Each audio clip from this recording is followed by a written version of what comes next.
What's up, good people? Welcome to the show. Welcome to the show. Come on in, hit the like button. Hit the like button as you make your way in the building, whether you're catching it live or you're catching it after it's uploaded. Make sure you hit the like button. You see the title, you see the thumbnail. You probably heard about what happened in the UK. A mass shooter said he was a Trump supporting version, an incel. So, yeah.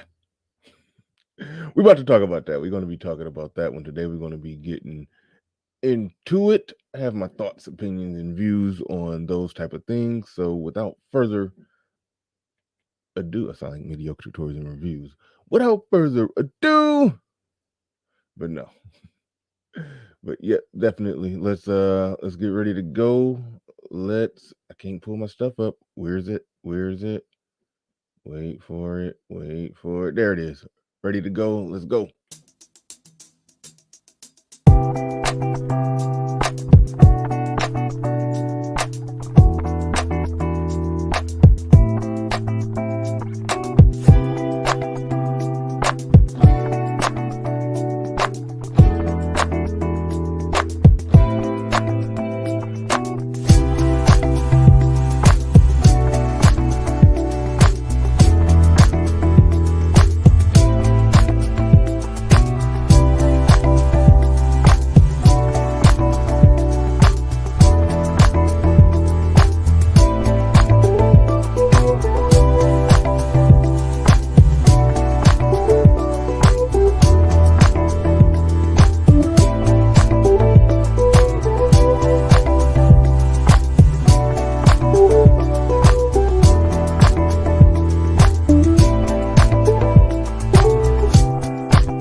Peace, folks.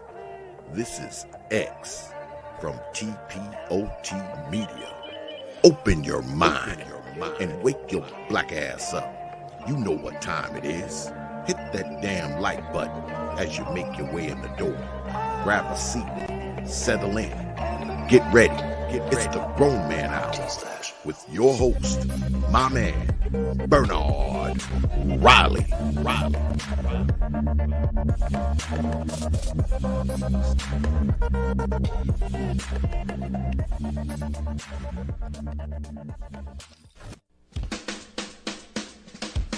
Hey, what's up, everybody? This is Mumia Obsidian Ali. You know who I am. I need no introduction, right? And you're listening to the Grown Man Hour with my man Bernard Riley, heard weekdays right here on YouTube. What do you think about that? How about that? Now let's get back on with the show. Thank you.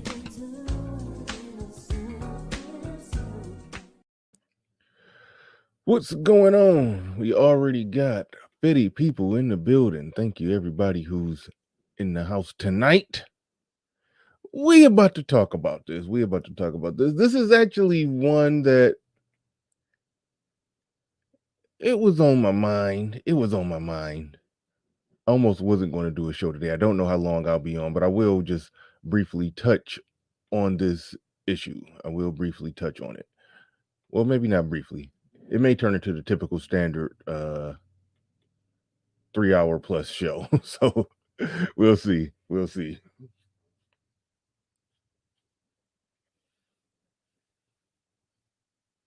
We shall see.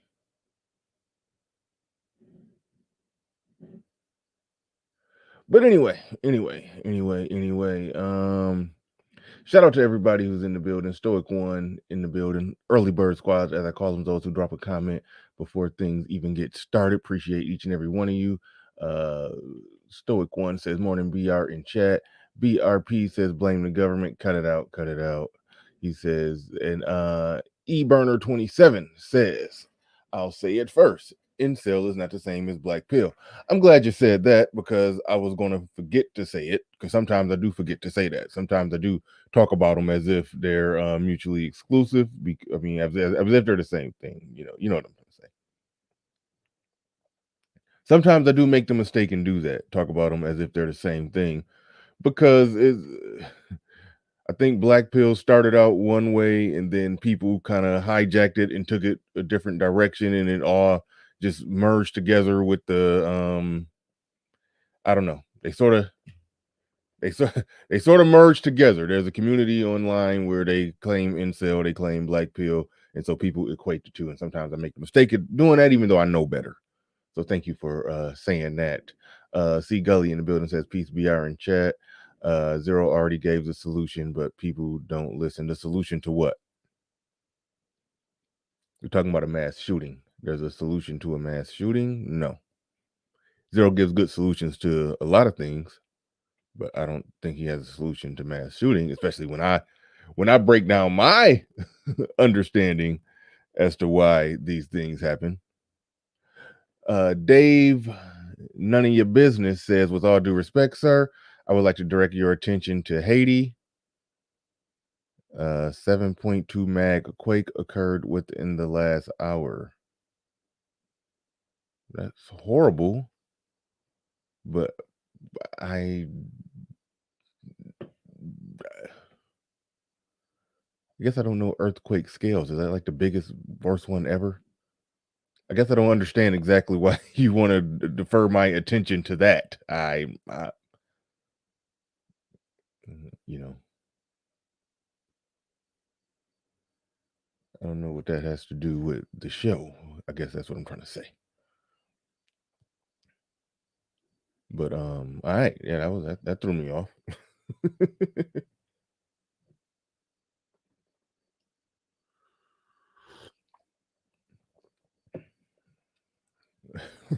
That threw me off. I'll look into it. He wants me to know about earthquakes in Haiti. Okay.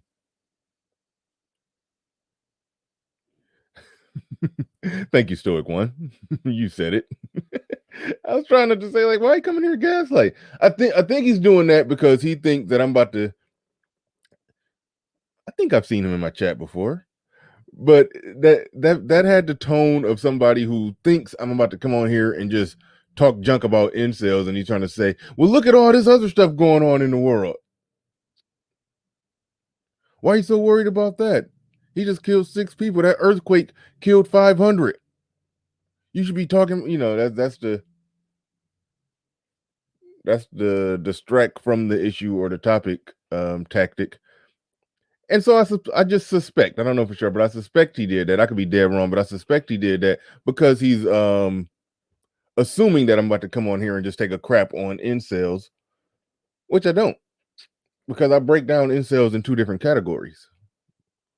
One way that I break it down is somebody who just simply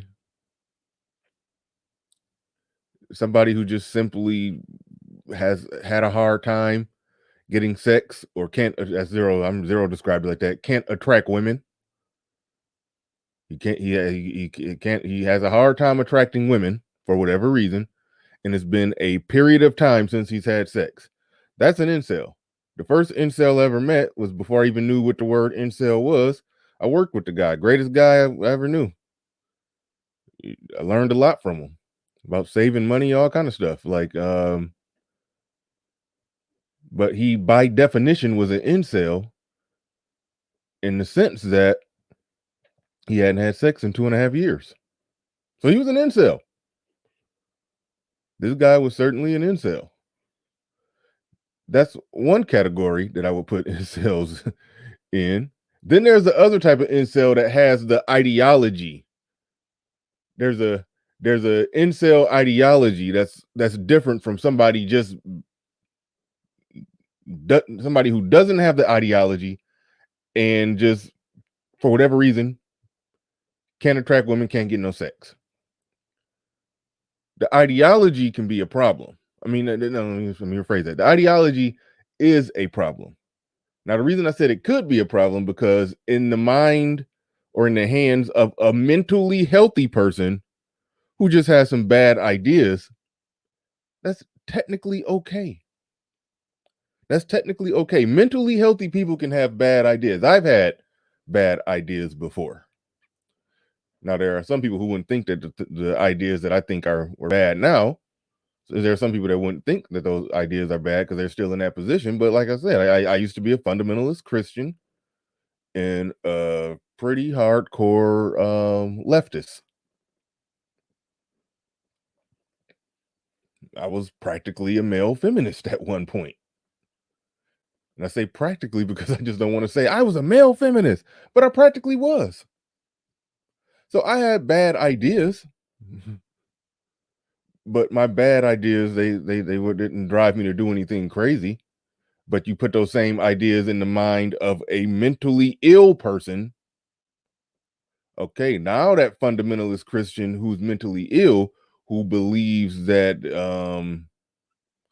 when people die, they're going to go to hell if they've went past the so-called age of accountability, where they understand what the God of the Bible is, what Jesus is, and they reject it. Now they're going to go to hell. A mentally ill person thinks that thought and says, if kids are innocent at 5 years old, they can't go to hell. They're not old enough to choose to accept Jesus or not accept Jesus. It's probably better to just kill them right now so their soul can go to heaven versus let them grow up in this world and get tainted with sin and then end up going to hell. That's what a mentally ill person does with fundamentalist Christianity. But I was mentally healthy with fundamentalist Christianity, so I didn't go and kill a bunch of kids like the guy did for Sandy Hook in the whole Sandy Hook situation. The Sandy Hook situation, the guy literally killed those 20 kids at a preschool. He killed about 20 preschoolers. I think they were preschoolers or first grade. They were somewhere between kindergarten and first grade, if I'm not mistaken. He killed them based off the simple fact that he thought that it would be best to just take them out right now while they're young and innocent so their soul can go to heaven for eternity. So what if they have a short life on earth? Their soul is going to go to heaven for an eternity. The eternal is more important than the physical right now. So why let them live 8 more years, become teenagers, get corrupted by sin, don't accept Jesus or properly live by the dictates, however you interpret the Bible, and then die and go to hell? A mentally ill person will open fire on some kids because of that. A mentally healthy person will think that thought and be like, dang, you know, based off my fundamentalist belief, that's true, but I'm not a psychopath, so I'm not going to kill nobody. That's what a mentally healthy person does with a bad idea. A mentally healthy person will compartmentalize the bad ideas. A mentally unhealthy person, a mentally ill person, he will walk through that fire of those bad ideas, the worst possible implications of those bad ideas. But shout out to Alan Roger Curry, who I know about this story because of him, and then Lucario did a stream that was, well, I didn't hear him really talk about the situation. I just know the guy was in the thumbnail. I'm going to share the article and read some parts of it. But so I think Lucario talked about this, and so shout out to them. This isn't a response video to either of them, but I think me and ARC have talked about the incel issue and the mass shootings, and I think we got some disagreement, but this ain't no response. This is just me giving my thoughts on it. But shout out to ARC with the $10 super chat.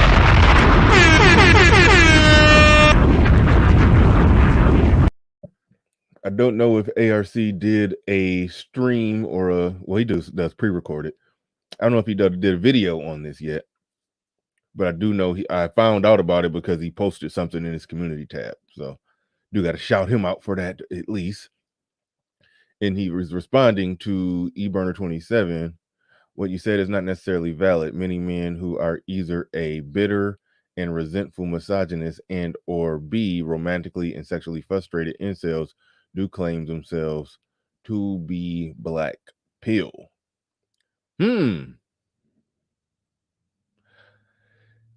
It's a correlation. It's definitely a correlation between the two. I think I did a stream on this. I said they claim black pill because they just want a cool sounding club to be in. But then there's people like BGS or Zero who's black pill for completely different reasons. And I like their reasons. It's more thoughtful, and but it's true that black pill and incel, they if somebody's an incel, they're normally saying they're black pill. If somebody's an incel, they're normally saying they're black pill, especially if they're online in this space. Go to any incel channel or any black pill channel, it's normally a lot of incels there. Go to any incel channel, there's normally a lot of people there claiming to be black pill. But to the point that where is it at? What did he say? I'll say it first. Incel is not the same as black pill. It's true that they're not the same. Zero is black pill and Zero is not sexually frustrated. Zero is, I believe, a 6 foot tall former college point guard who's very funny and very intelligent. And you're that intelligent, that good at speaking, which he speaks so well. Shout out to everybody who knows the Chris Rock reference on that. He speaks so well. But somebody who speaks that well, that intelligent, and a college athlete, chances are they did okay with the ladies. And still can do okay with the ladies. Chances are. So I can't pin incel on everybody who says they're black pill.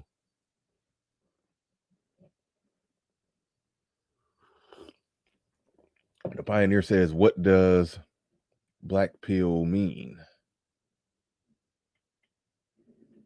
Alan Roger Curry, I think, is answering the question. Black pill mindset believe in what is known as biological determinism, which simply means that your looks and genetics predetermine your success with the women.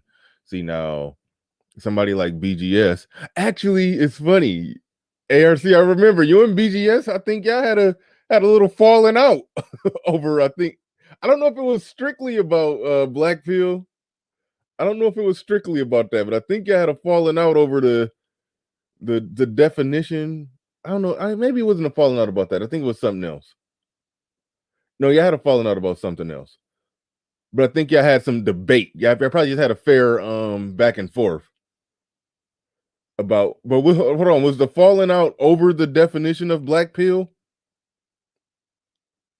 Because there's BGS's definition of black pill, but then I think you went to Urban Dictionary on them, or you went somewhere. You went somewhere online. I will send the link to your email. I want to go through the article and get my thoughts on the situation. But if you're still available, I got you. But I do remember y'all had some back and forth debate about that. But you went and looked up the definition, and the definition did agree with you and your perception of it. That the black pill, it's about it was a nihilistic view of things, and yes, I think right there in the definition was what you were saying about biological determinism, which simply means that your looks and genetics predetermine your sex with women. And in the definition, it was talking about how they are, basically described anybody who's black pill, how they're in a dark place, kind of. That's more or less what the definition was saying when you looked it up. But I first heard about black pill from BGS describing it a completely different way. So that back and forth that the two of you had was kind of, you know what, ARC, we since we already here, you know what, I'll play around with the article a little bit later. I'm about to go ahead and drop that one for you. I'm about to go ahead and drop it. If you got time, I don't know if you had time later, so I'm gonna go ahead and drop it right now. You can get your thoughts on that. Mainstream media agrees with my definition and description of the black pill mindset. Yeah, the link, there go the link right there. There's a link for ARC. Don't everybody come run and take it. Don't everybody else jump on it. BGS went with the first person to use black pill. ARC uses the Urban Dictionary version. What do you mean by the first person to use black pill?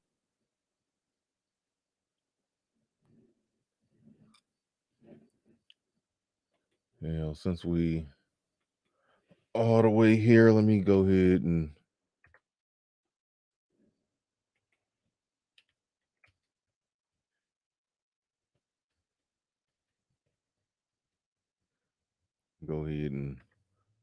pull it up. Damn, I typed in black pill and the Jake Davidson guy just popped right up.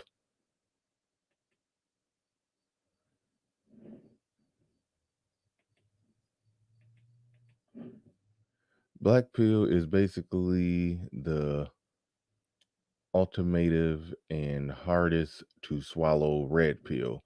It is about realizing nothing matters and that there is nothing you can do that will change anything. See, it's not even just about women. It depraves you of all positive thoughts and makes you want to get some sort of meaning out of this limited time we have. Huh? It makes you want to get some sort of meaning out of this limited time. Yeah, basically extreme nihilism, they go on to say basically extreme nihilism. That is why it's not called red pill, since beyond that. Yeah. All right. That's what I got right with the definition. And ARC in the building. Well, before I go to ARC, Justin March, thank you for the super chat. And it was somebody else. I think W. Alfonso. Thank you for that super chat as well. Appreciate each and every one of you. Appreciate you.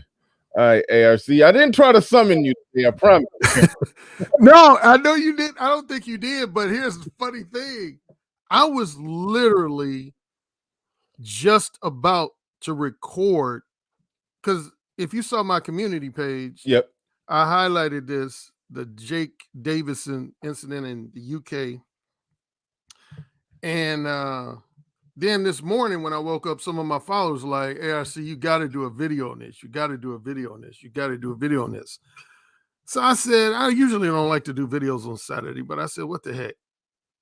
And then my wife, who's familiar with you because I've been on your live stream enough times, she said, Bernard's about to do a video on that topic you were talking about. And I said, really? So then that's what I saw. I said, well, let me check out and see what Bernard got to say. But yeah, let's see. I'm gonna try not to pay attention to chat room, but I see Gabe A got some smart alecky to say. Yeah, Gabe A be troll. He's like the smartest troll, you know. If ARC says anything about BDSM, then I'm out. I'm out. He said this is like the third time I've seen him make that same comment. But yeah, number one, it was tragic what happened, but you know, he took a lot of innocent lives. But I'll start off where you since you brought up literally, here's the interesting thing, bro. This is a weird coincidence. I did a response video to BGS response video literally 2 years ago today. It was August 14th of 2019. It started with, I did a video first where I said, I went in on black pillars. I'll just say that. I didn't hold back. I basically was like, I hate all you motherfuckers. This was back in summer 2000. I said, to me, y'all guys who are black pill, y'all don't promote anything that centers around personal development or self-improvement. All your commentary centers around negativity, pessimism, nihilism, and just everything else that's negative. And I said it ultimately leads to incidences like this, like the Jake Davidson. And I basically went in. And then BGS basically did a response video where he said, I didn't understand the black pill. He basically, I'm gonna be paraphrasing anything I say, but essentially he was like, ARC doesn't really know what he's talking about. He seems to think black pill represents exclusively misogynists and incels. And he said the black pill goes way beyond that. That's not what the black pill represents. Black pill is not the calling card of misogynists and incels. Black pill, you know, there's more depth to it than that. And he went on to explain. And then I did a response to his response again 2 years ago today, where I basically said, you might have your differences of my definition and description of black pill, but I said, if anything, my definition and description of what it means to be black pill is in line with how mainstream media, like one example, if you go on Wikipedia, black pill is actually defined in the entry for incel, and it defines black pill guys as guys who are everything I said. The main characteristic they emphasized was they're nihilistic, which means you don't believe in morals or values. You almost believe that life is meaningless and that a lot of things are predetermined. That was another thing that they said. Black pill emphasized biological determinism, which you saw in one of my responses. Like, I was just literally watching a video this morning by a guy who has a channel called Incel TV. And it was an old video. It wasn't a recent video, but it came up when I was looking for some black pill stuff. And so he's an incel, but he claims himself as black pill. And the emphasis of this particular video was about biology. He in real simple terms, he was saying, if you're not considered good looking or sexy in the eyes of women, your life is fucked. It was like he was almost saying, you might as well kill yourself if you ain't good looking, considered good looking or sexy in the eyes of women. And see, I don't like that type of thought process. Right. I think that's unproductive. It's destructive. And in extreme cases, it potentially leads to the incidences like the Jake Davidson incident. So yeah, people might have their different nuanced, different definitions and descriptions of what it means to be black. I'll say this, and you already pretty much said this, Bernard. I wouldn't say that if you're black, if you claim black pill, that automatically means you're a misogynist and or an incel. I've never said that or suggested that. But what I will say, and I've already said in your chat room, is that on the flip side, you can't say that the black pill excludes those two groups of guys either. It's not exclusively made up of those two groups of guys, but you can't say, because most guys in those two groups do tend to claim themselves as black pill. This guy, Jake Davidson, it ain't like the media called Jake Davidson black pill. He called himself black pill, and he went out and killed people. So what does that say? Well, okay, here's my question. If and maybe you've been around or been paying attention, I mean, I know you've been around long enough, but I don't know if you've been paying attention to black pill long enough to be able to trace it back to the source.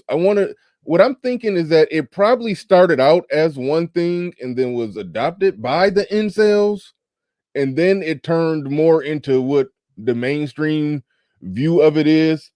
Because I think if it would have started out just nihilistic and you know, just misogynistic and hateful and feeling hopeless and this or that, I mean, if it would have started out like that, I don't think people like BGS would have adopted it. I mean, BGS, when he talks about being black pill, I mean, he says it like from the perspective that, you know, he's an amoral pragmatist. You know, he just looks at, you know, what works, what doesn't work. Is, you know, he's pragmatic in his thinking, put it like that.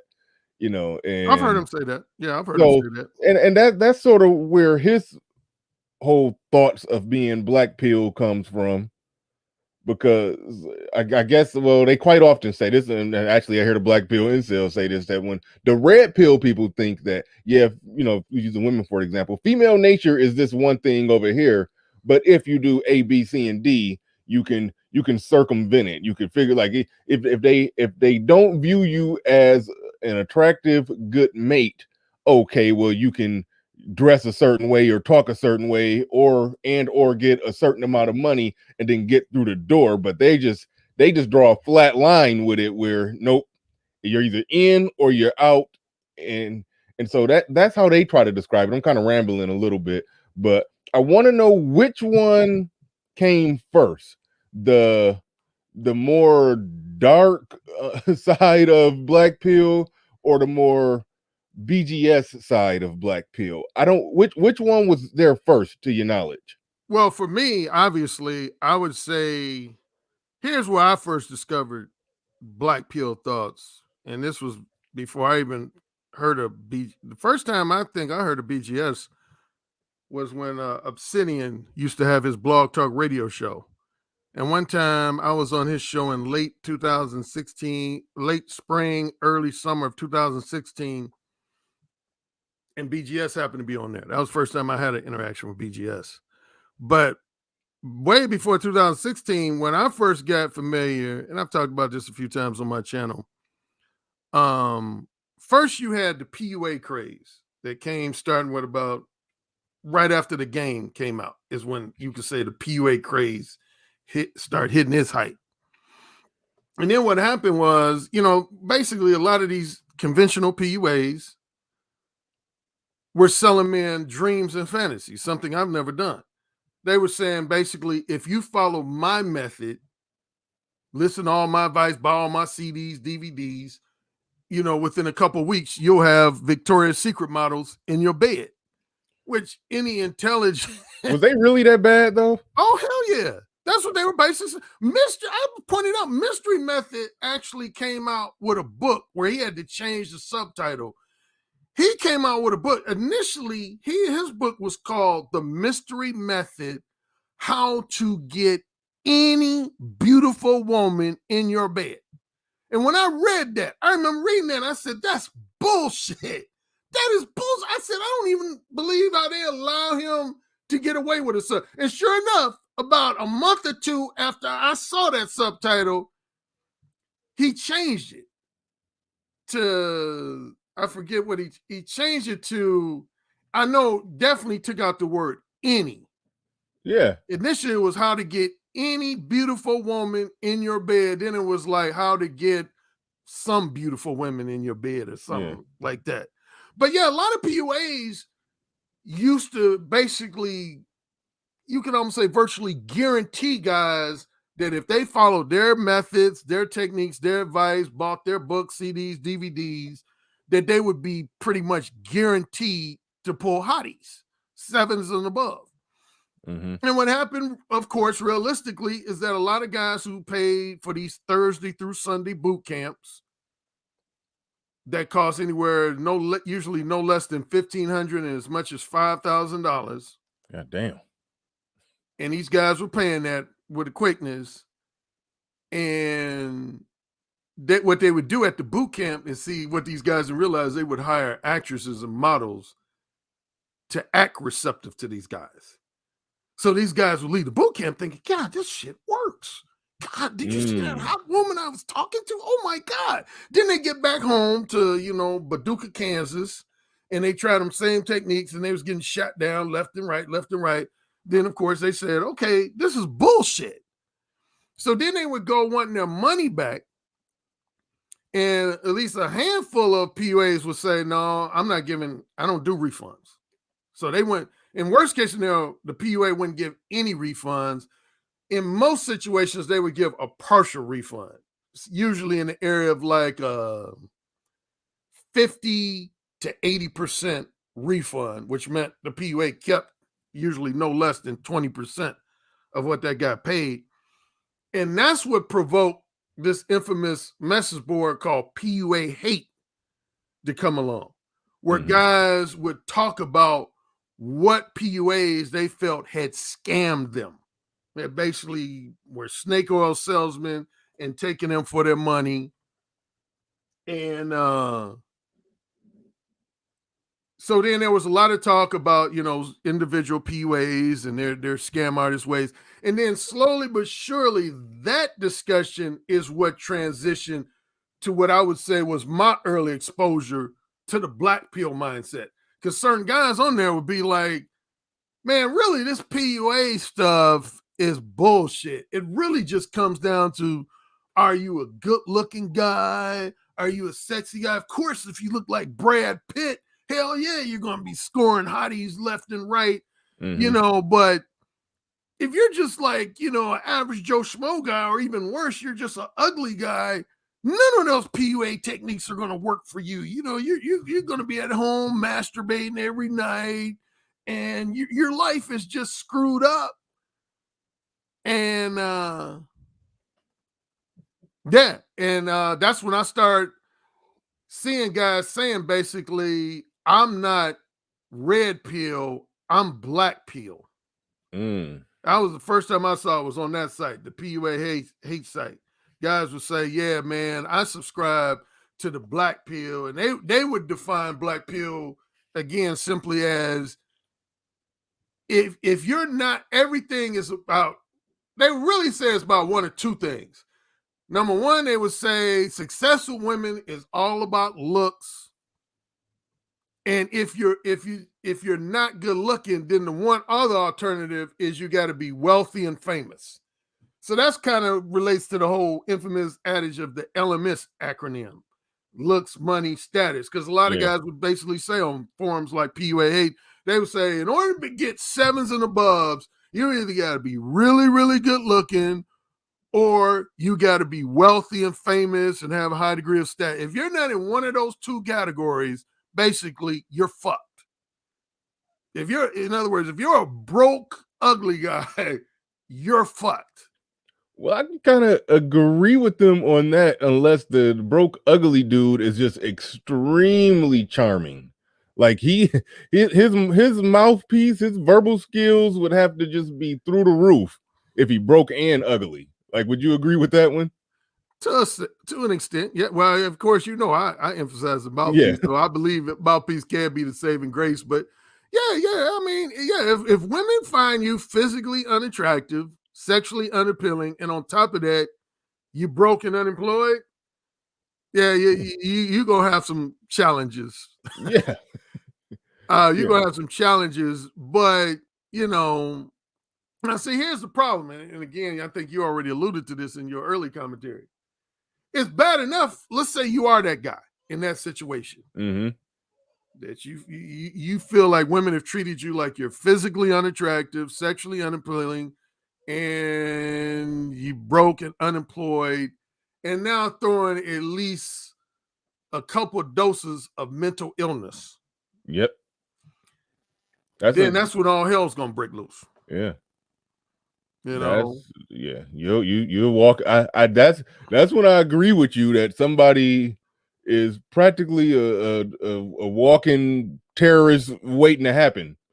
If once you put in the mental illness mixed with the physically unattractive, broke, a feeling of hopelessness, and the incel black pill per the Wikipedia definition ideology, you put all that in there, but I think the mental illness to me is normally the key in the deciding factor. I think a mentally healthy person who's just broken unattractive, he's just gonna, I don't know, play his video games, order some pizza and jack off to some porn. Well, if you read, if I'm not mistaken, you read my book, No Free Attention, right?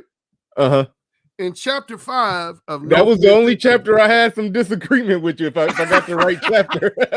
Yeah, chapter 5, I talk about, I basically say in that book, I say there's 3 categories of incels. I say from worst to least worst. I start the worst I say would be a Jake Davidson guy, the guy from the UK. I say is your homicidal and suicidal incels. And basically, again, those are guys that not only have a lot of romantic and sexual frustration, but in most cases, they got some mental illness thrown in there too. Yeah.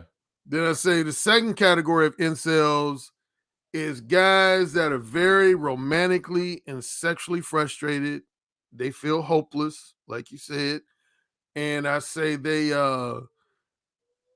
won't go as far as to talk about killing someone or killing themselves. The worst thing they do is they just wallow in self-pity for an indefinite period of time.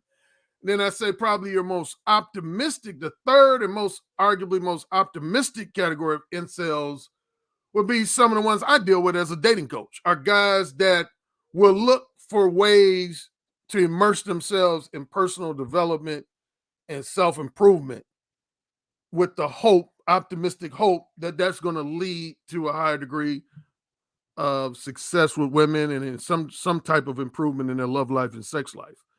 Yeah. And so we know some of the players in that first category. Elliot Rodger is definitely the most known guy who actually, speaking of PUA hate, he was active. I don't think I ever interacted with him, at least I don't remember. But around the time I used to come on the PUA hate, he was on there. Matter of fact, FBI made PUA shut down because of him in 2014. Right. You got another guy. Now, here was an interesting guy. You had a guy named George Sodini who preceded Elliot Rodger in a suburb of Pittsburgh. Now, you couldn't say this guy. Now, some people even argued that they didn't think, as the young people say, no homo, but they didn't think Elliot Rodger was that bad a looking of a guy. And he wasn't. I've heard some women say that he didn't look that bad. Like guy that was repulsively unattractive. And George Sodini was a guy who worked out regularly. I saw pictures of the guy. Definitely physique-wise, this dude had an athletic physique. But interesting enough, that contributed to his anger and frustration because he said, man, I work out every day. I've done everything possible to improve my physique, and I'm still getting rejected. Now, here was an interesting difference between George Sodini and Elliot Rodger as it relates to black men. If anyone read Elliot Rodger's manifesto, man, he went in on us. He hated black men.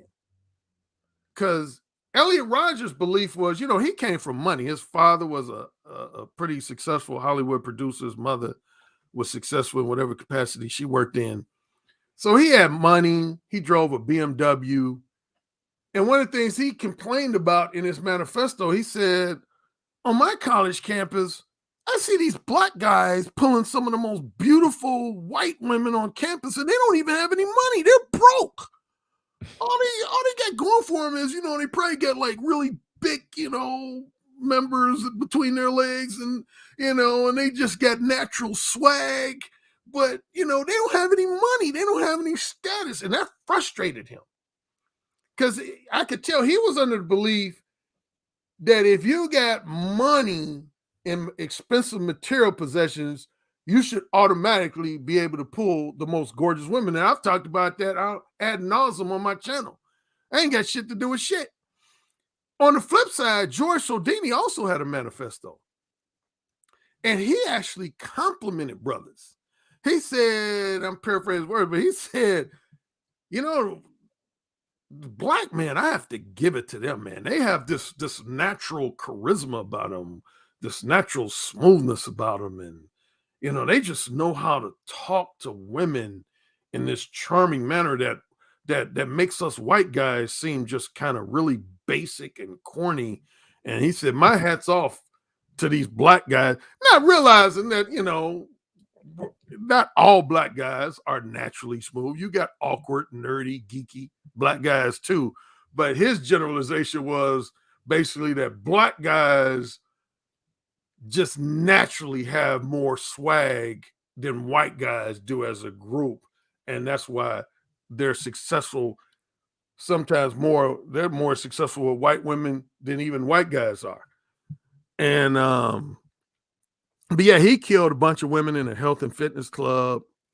Then you had Alec Manassian in Canada, and the list can go on.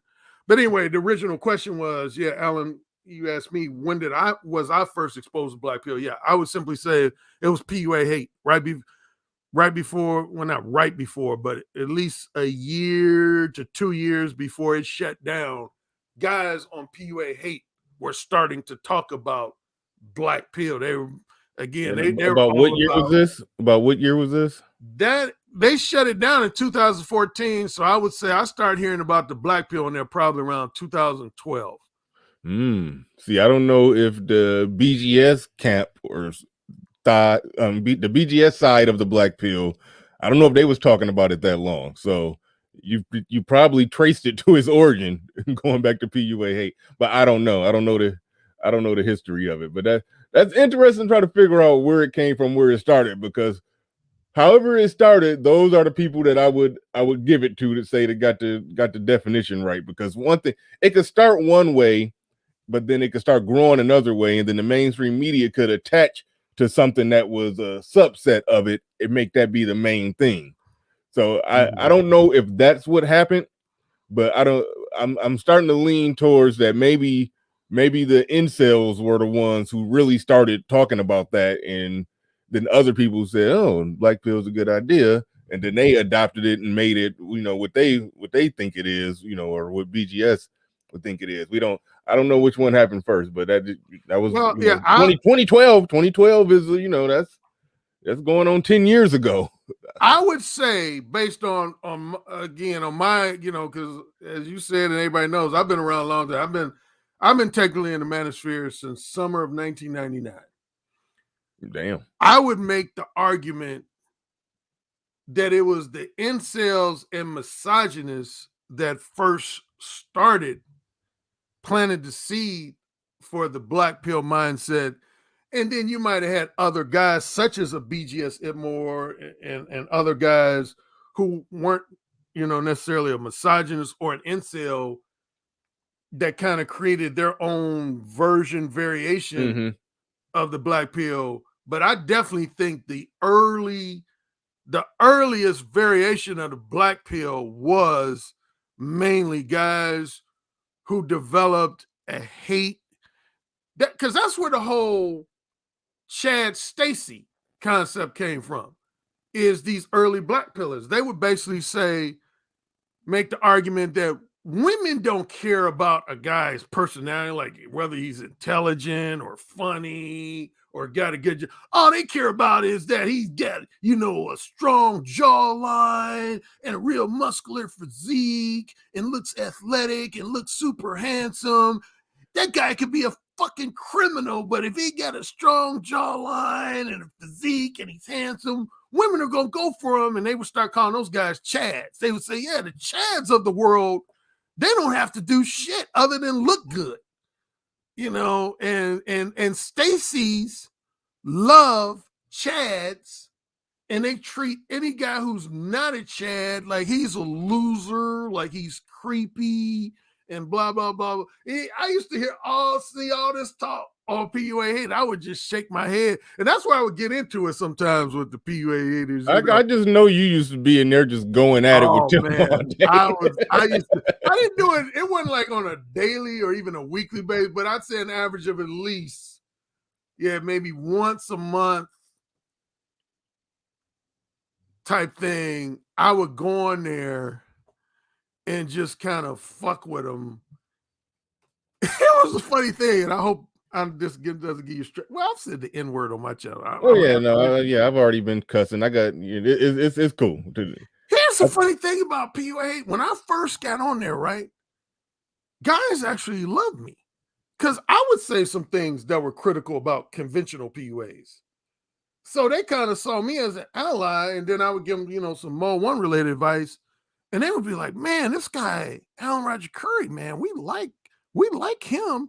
And then all of a sudden, a couple guys said, well, Alan Roger Curry's a nigger. And they were like, what? He's a nigger?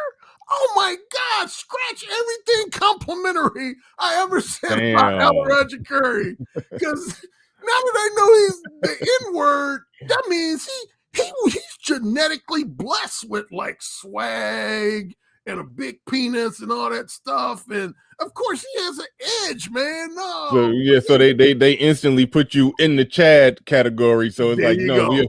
your words are no good over here. That's literally exactly what happened. Once they, people start sharing pictures of me and stuff, they were like, oh, we don't like this clown. He's black. He got natural swag and stuff, man. His Mo one is garbage, man. It's like ridiculous. And they just started attacking me. But yeah, I would go and mess with them. I wouldn't just insult them, though. I would just take things they said, like I try to do, and I would just try to apply more logic to it. And you would have a small percentage of guys that were intelligent enough, objective enough to engage in what I would call a respectful debate and discussion. But probably, 75, 80% of guys, they just start with hurl insults and ad hominem attacks. And, yeah. But yeah, a lot of those black pill types were on there, man. They had totally become sour towards the PUAs and guys who they felt like any guy who was trying to give helpful advice to improve their love life or sex life was some type of scam artist or snake oil salesman. And again, they just concluded that it was all about either being good looking or being wealthy and famous. I get frustrated when I hear them just draw a flat line when it comes to stuff like that. Like, yes, being good looking matters, and I'm not rating myself or how good looking I am. I'll just say this. There's been plenty of times. This was back when I used to, be nervous. While I used to fight through the approach, but would be nervous while I'm approaching a woman. And I know that back when I used to be nervous when approaching women, I know it would be visible, and women can see that. So I would walk in the room cool with a little swag and would see her just looking me up and down. Basically, she would just eye fuck me from across the room. I'm like, all right, I know I got this. I walk over there. You start talking nervous. It don't matter what she saw. It's over. It's over. If you fumbling over your words, so that's why they're wrong, but there's no way for them to really know or prove that they're wrong, because if they're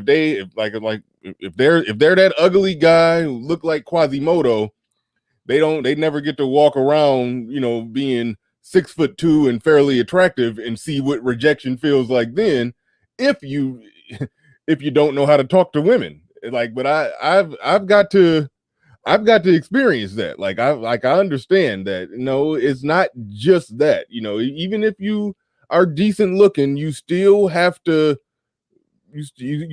perform, basically. That's just the nature of this dating market. If you want to get out there dating in America, where women free and can do what they want when they want, with who they want to do it with, they are categorically wrong that if you just show up looking attractive to women, you could just be a mumbling idiot, and they'll still just they'll fall right for you and have sex with you. Now, there are certain stupid guys that obviously are just smart enough to talk their way into some pussy or talk some panties off, but still, if you walking up visibly nervous and just not looking like you with it, then yeah, you can get rejected. Ain't nothing going down.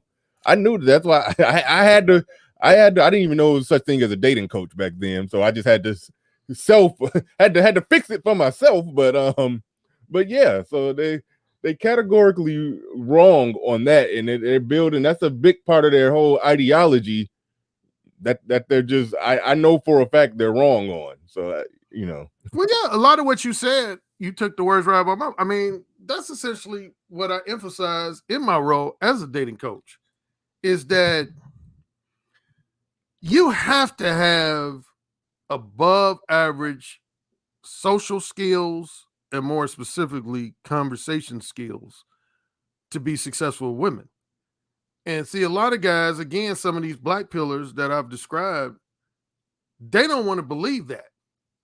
But that's because, see, you got to understand, we're in the year 2021, and the internet start, I think, becoming a thing around somewhere between 96, 97, around there, 98.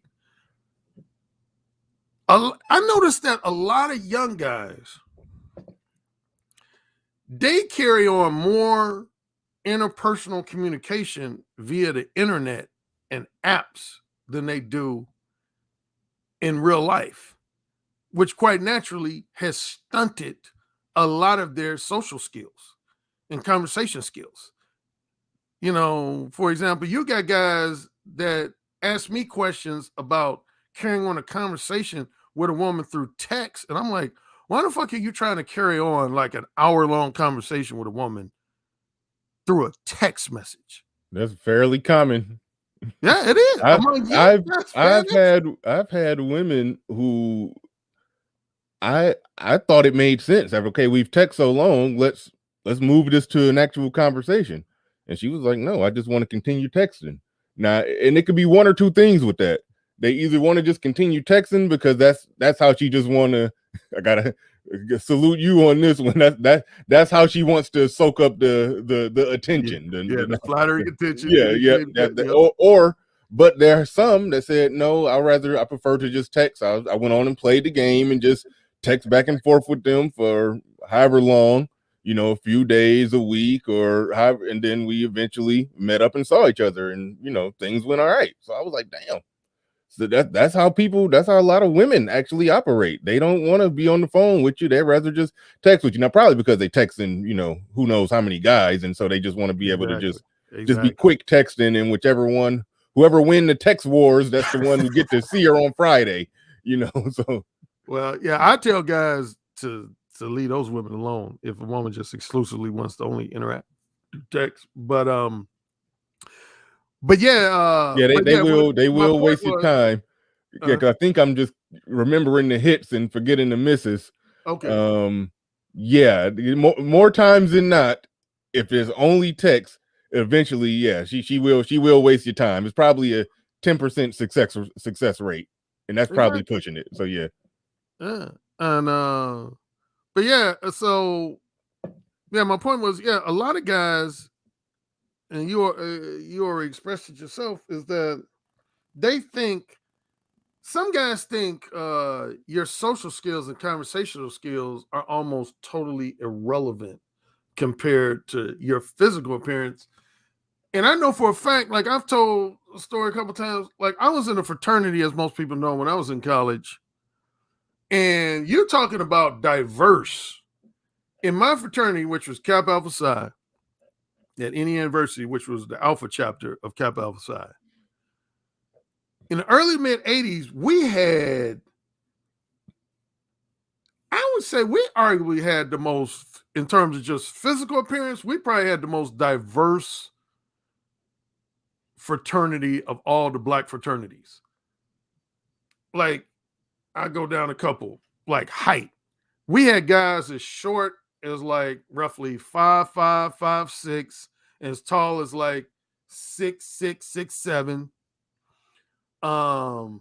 Shade, complexion. We had guys that were super duper light, wavy hair. Some of them almost looked like they were white guys. Then we had guys that were jet black, Bernie Mac type black. We had guys that were, in terms of perceived handsomeness, that would be called pretty boys.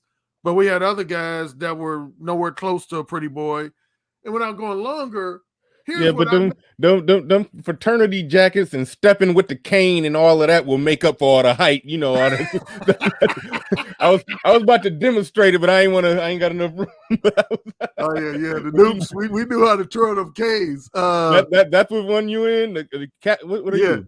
Well, there's two fraternities with a cane. We were the first, Kappa Alpha Psi, and Phi Beta Sigma also they use canes. Yeah, out there stepping and dancing with the cane, that make up for any deficits.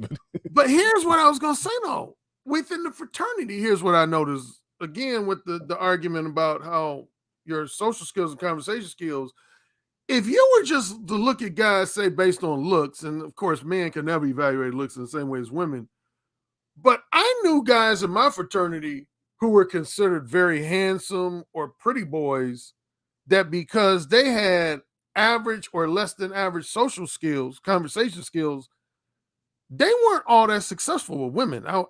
They might have had a certain degree, but then I have another frat brother, name was Daryl. He's by what most people call, he was average looking. Now he did have some height, so on the height thing, he was about 6'1", which I think is your height. Yep. And but he's very charismatic, man. He just had a personality that just illuminated the room, and women used to gravitate towards him. Even though he wasn't considered, quote unquote, one of the more handsome guys in our frat, but he always had women, man. This dude was slaying women because he just had what most people call a magnetic personality, man. He just was really, really charismatic. He knew how to talk that yak. And so, yeah. So anyway, I would tell the PUA hate guys this. I would say, now, one thing I never would tell guys, which I've been accused of a couple of times, I've never been a dating coach who says looks are not important at all. And I know there's some PUAs out there that will say, oh, looks don't matter. Looks don't matter. No, that's a lie. Looks are always going to be a contributing factor to your success. But what I argue is that looks are not the only thing that matters. And again, which is what a lot of these black pill guys on PUA hate would try to argue, is that essentially that looks is the only thing that matters. And I'd be like, no, it don't. You got to have a mouthpiece too. You got to have a mouthpiece too. They'd be like, oh man, fuck that, man. Mouthpiece is bullshit. That's that PUA talk, man. That's bullshit. It's all about being a Chad. Got to be a Chad, man. And so... Yeah. What do you think about what was 2 super chats? Shout out to Captain Sicko. I didn't read yours, but I left it up there for a while. I forgot what it said at this point. But he says black pill started in MGTOW and diverged into incel culture. That's what Black Wizard is saying. I don't know if that is true, and you can answer this one too. It says, what's the difference between MGTOW monk and incel? Oh, that's easy. Yeah. MGTOW monk, which actually we brought up BGS earlier. I'll never forget, he was in an interview. Yeah, he is a MGTOW monk. And he acknowledged he was in monk mode. Yeah, the simple difference, a monk, whether it's a MGTOW monk or really any type of monk, when you're a monk, you're basically what's known as a volcel, voluntary. You're choosing to be celibate indefinitely. In other words, you might have some opportunities to lay down in bed with a woman, but you're resisting them opportunities. Whereas an incel is a guy who's horny very badly, wants to get laid, and he simply has no opportunity. No woman is willing to reciprocate his sexual interest, with the exception of maybe, a prostitute or a call girl or something. Yeah, but the first part, I mean, that one was easier. That's, a MGTOW monk, like you said, by definition, that's you've chosen to not have sex, versus an incel. Somebody else, the female general public have chosen for you that you're not having no sex. But the other question, what he said, and I forgot exactly how he worded it. He said black pill started in MGTOW and then just merged into the incel. What'd you think about that one? I wouldn't necessarily argue against that, but you could say I heard about both around the same time. Like I already mentioned, I first was exposed to the black pill mindset in calendar year 2012, and it was actually that same year that I heard about MGTOW, because what happened was 2012 was the year I came out with the possibility of sex. And it was interesting. I had never heard from guys who subscribed to MGTOW when I came out with Mo One or Who Said Again. But once I came out with possibility of sex, guys would write me and say, man, this is one of the best MGTOW books I've ever read. Man, this is a great MGTOW book. I even had people that would rank like certain bloggers would have their rankings of like their top 10 best books for MGTOWs, and Possibility of Sex would frequently be ranked in their top 10 lists. And that's when I started, the first couple times I was like, I don't even know what that is. What the hell is MGTOW? And they would be like, oh, you don't know what MGTOW? That's men going their own way, man. We're like, fuck these bitches, man. And seems like your book, The Possibility of Sex, is saying that, man. You're like, fuck these materialistic bitches, man, that are never going to give you any pussy. And I was like, well, I didn't write this book with the spirit of MGTOW behind it. I didn't even know what MGTOW was when I wrote this book, but I appreciate the compliment. And, in one of your interviews of me, remember I told you one thing that's interesting been going on with me. You got some guys that love all my books. You got maybe even a few that might dislike all my books, but then you get that middle category. You got some guys, they'll love my book, The Possibility of Sex, Beta Male Revolution, No Free Attention, but then turn around and hate on Mode 1 and Who Said It Again. I just find that matter of fact, if I had to call somebody by name, and I don't think he would mind because he admits it himself. Somebody in this space who's in that middle category is Man of Tomorrow. Yeah. He just said that one time recently on Sweet Melody Speaks channel. He told me, Alan, I love your book, The Beta Male Revolution. He said, I think it's the best book you've ever written. He said, that's an excellent book. But then literally 2 minutes later, he was like, your book Mode 1, though, man. And he was like, that whole Mode 1 shit is bullshit. I don't agree with it. You got to show me a video of that working. I just don't agree with that it works. So he was attacking Mode 1, but he said, oh, Beta Male Revolution, though. He said, that's an excellent book. And I have quite a few guys, but yeah, MGTOW guys, they loved The Possibility of Sex, Beta Male Revolution, and probably more recently, No Free Attention. But they didn't care for Mode 1 or Who Said It Again. Well, you know what it is. I think I may have said this to you before. The Beta Male Revolution and the Possibility of Sex does a good job at explaining why things are the way they are. Whatever. If you're not happy with your dating outcomes, Beta Male Revolution and Possibility of Sex does an excellent job of explaining why. The Mode 1, and I haven't read Who Said It Again, but I'm just assuming. Yeah, I know you said you don't. Yeah, I ain't messing with that now.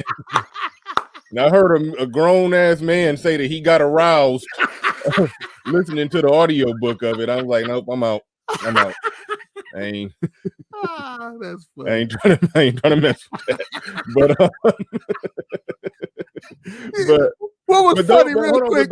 Those are the two. Those are the two where you're basically giving. You're teaching. What to do about it. And I think that's a harder part for some people. They okay with hearing about why it's the way it is, but this is what you can do to fix it. And keep in mind that doesn't apply to Man of Tomorrow, because Man of Tomorrow, he has his own way of fixing it, or he's become super successful. If I understand it right, he owns a trucking fleet. He's a millionaire. He's very successful, so he's good. So what I'm saying is, doesn't apply to him. But for a lot of people, I think they're going to reject the books that's giving them some advice that is actually difficult. For some people, it is actually difficult to be bold and upfront and work on your verbal seduction skills and all of that. That's a task. That's a task, getting out there doing that. And for some people, they'd rather not take that leap. So I think that's why a lot of people don't like Mode 1 and Who Say It Again, but they like the Beta Male Revolution and Possibility of Sex. Yeah, I would agree with that assessment. Yeah, it's and another thing about Mode 1, Mode 1 challenges men. Man, I think it looked like 20 viewers dropped off when I said that. But, okay, 10 just came back. Okay, go ahead. I gotta be careful saying shit like that. Yeah, But mode 1, it causes man to indulge also in self-examination. And I'm gonna just be blunt. A lot of guys don't like to do that. For a couple quick examples, a lot of guys like to point the finger at women for being dishonest and misleading and manipulative. But when I'm asking a question to a man, are you dishonest, misleading, and manipulative? They don't want to answer that question. They're like, well, what difference does it make? All I care about is that these bitches are dishonest, misleading, and manipulative. But my question is always, but are you though?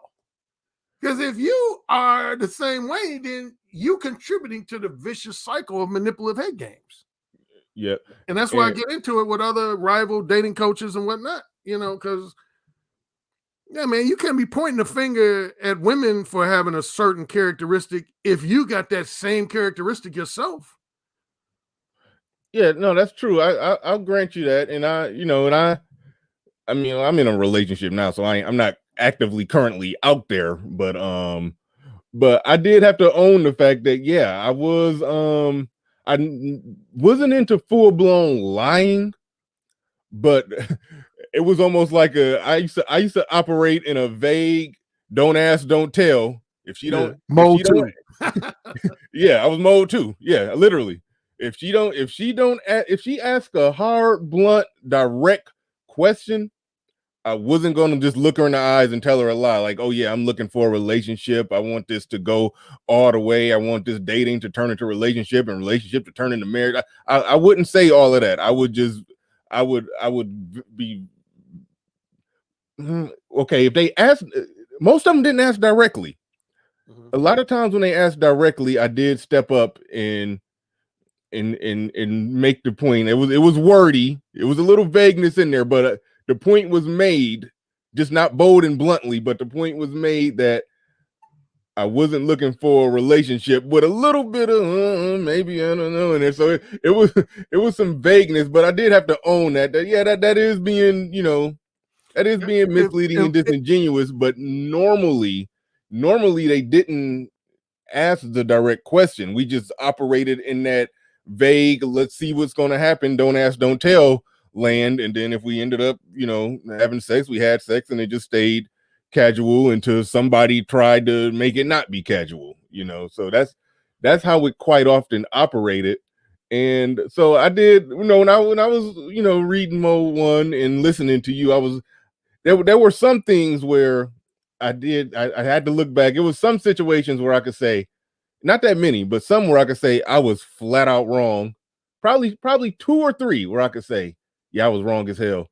But most of them, I think it was in that vague territory where she wasn't showing her cards and I wasn't showing mine, and we just gradually just, tiptoed our way into some sex, so that's how, and I think that's okay. I'm okay with that. I'm not okay with the flat out lie. I'm not okay with that. Here's what I've always said when it comes to Mode 2 versus Mode 3. And for those in the chat room who are not familiar with my books, Bernard just kind of laid it out. Mode 3 would be if you just flat out lying. Mm-hmm. So if you're dealing with a woman, say your objective is short-term casual sex, and the woman says, no, I prefer to only have sex within a relationship, and you were to blatantly lie to her and say, oh yeah, that's what I want too. I want a relationship. I want the whole being in love and all that. Yeah, you're just lying to her. That would be what I call in my books Mode 3 behavior, which, on a quick side note, I'm gonna bring his name. AMS used to endorse. He's toned it down now, but he used to endorse flat out lying. Then he changed 2 years later. Mode 2 is what's formerly known as lying by omission. Mm-hmm.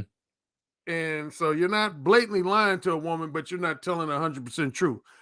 Here's my thing with Mode 2. Mode 3, I just think is just flat out unethical. Yes. Yeah. Wrong, unethical.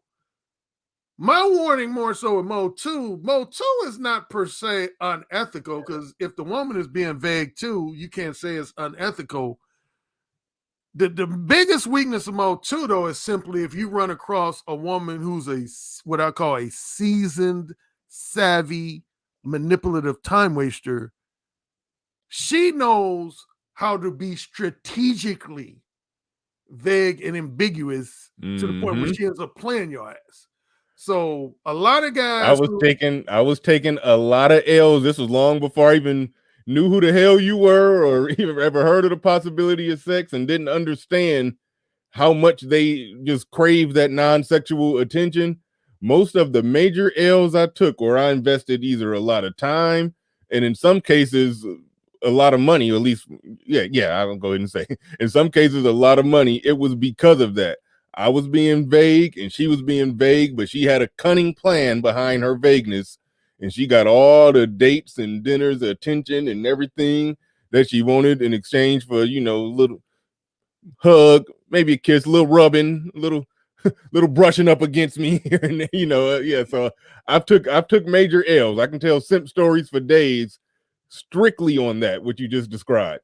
Yeah, because like I've highlighted a couple times, like Ramil is a good example. He did a video last year, I think it was last year, 2020, where he basically said, in so many words, that he preferred mode 2 over mode 1, but he acknowledged that one of the weaknesses of mode 2 is that when you run across a manipulative time waster, you're going to end up wasting a lot of time and a lot of money and without getting no pussy in the end.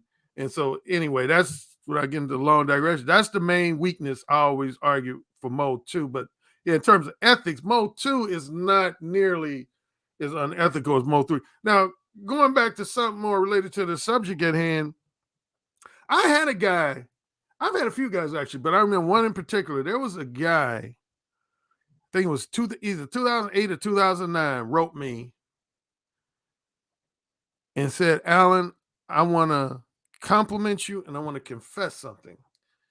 And then his email went on to say, he said, Alan, I'm a guy who definitely falls into your category of mode 4. That's the fourth of the 4 modes. Everybody know mode 1. I just talked about mode 2, mode 3. Mode 4 is almost very similar to, as far as the pill talk, to being in what's known as red pill rage state. Mm-hmm. Mode 4 is when you become very bitter towards women, very resentful towards them, and in extreme cases, very hateful and misogynistic. And at minimum, you just always want to curse them out. At maximum, you might want to cause them physical harm. And anyway, this guy wrote me. He said, Alan, I feel like I had been rejected so many times, not only just rejected, but rejected in a very harsh, disrespectful, just unnecessarily mean-spirited manner, that I began having visualizations of I was going to sponsor this fake party at this venue and invite a number of women, definitely a lot of the women who had rejected me, and I was going to gas bomb the place. Damn. And I read that. I had to look. You just, dude, when I was reading the email, I was like, holy shit. And then he went on to say, he said, then I came across your book. And when I was getting, he had a lot of long-winded stuff. I'll just simplify. He basically said, the thing I learned from your book, Mode 1, was that I needed to take more responsibility for me having an unsatisfying love life and sex life and not put 99% of the blame on what I used to say about, call all these women the C word and CUNTS word and bitches. And he said, I was just talking about self-examination. He said, I began to engage in more self-examination and trying to identify what I was doing wrong or how I was contributing to my unsatisfying love life and sex life. And he said, nowadays, I'm feeling more better about myself. I'm feeling more optimistic. Now, honestly, I wrote him back. I said, if you were visualizing, he didn't do anything. Now, he didn't actually do anything, but he said he was visualizing himself doing it. I honestly told him to seek professional therapy and get some stuff off his chest with a professional credentialed therapist. But I told him I was proud that he didn't actually take any steps to cause physical harm or take any innocent lives. And but it just, at that time, it showed me, because see, honestly, I had predicted. I know I might get some jokes in chat room because some people in your chat room, they say, ARC likes to say he invented the internet and invented the whole concept of dating. And there would never be dating relationships if it wasn't for ARC. But no, but seriously, I predicted what now is this type of stuff, this Jake Davidson and other, homicides. So I remember as far back as the mid to late 90s when I was living in Los Angeles.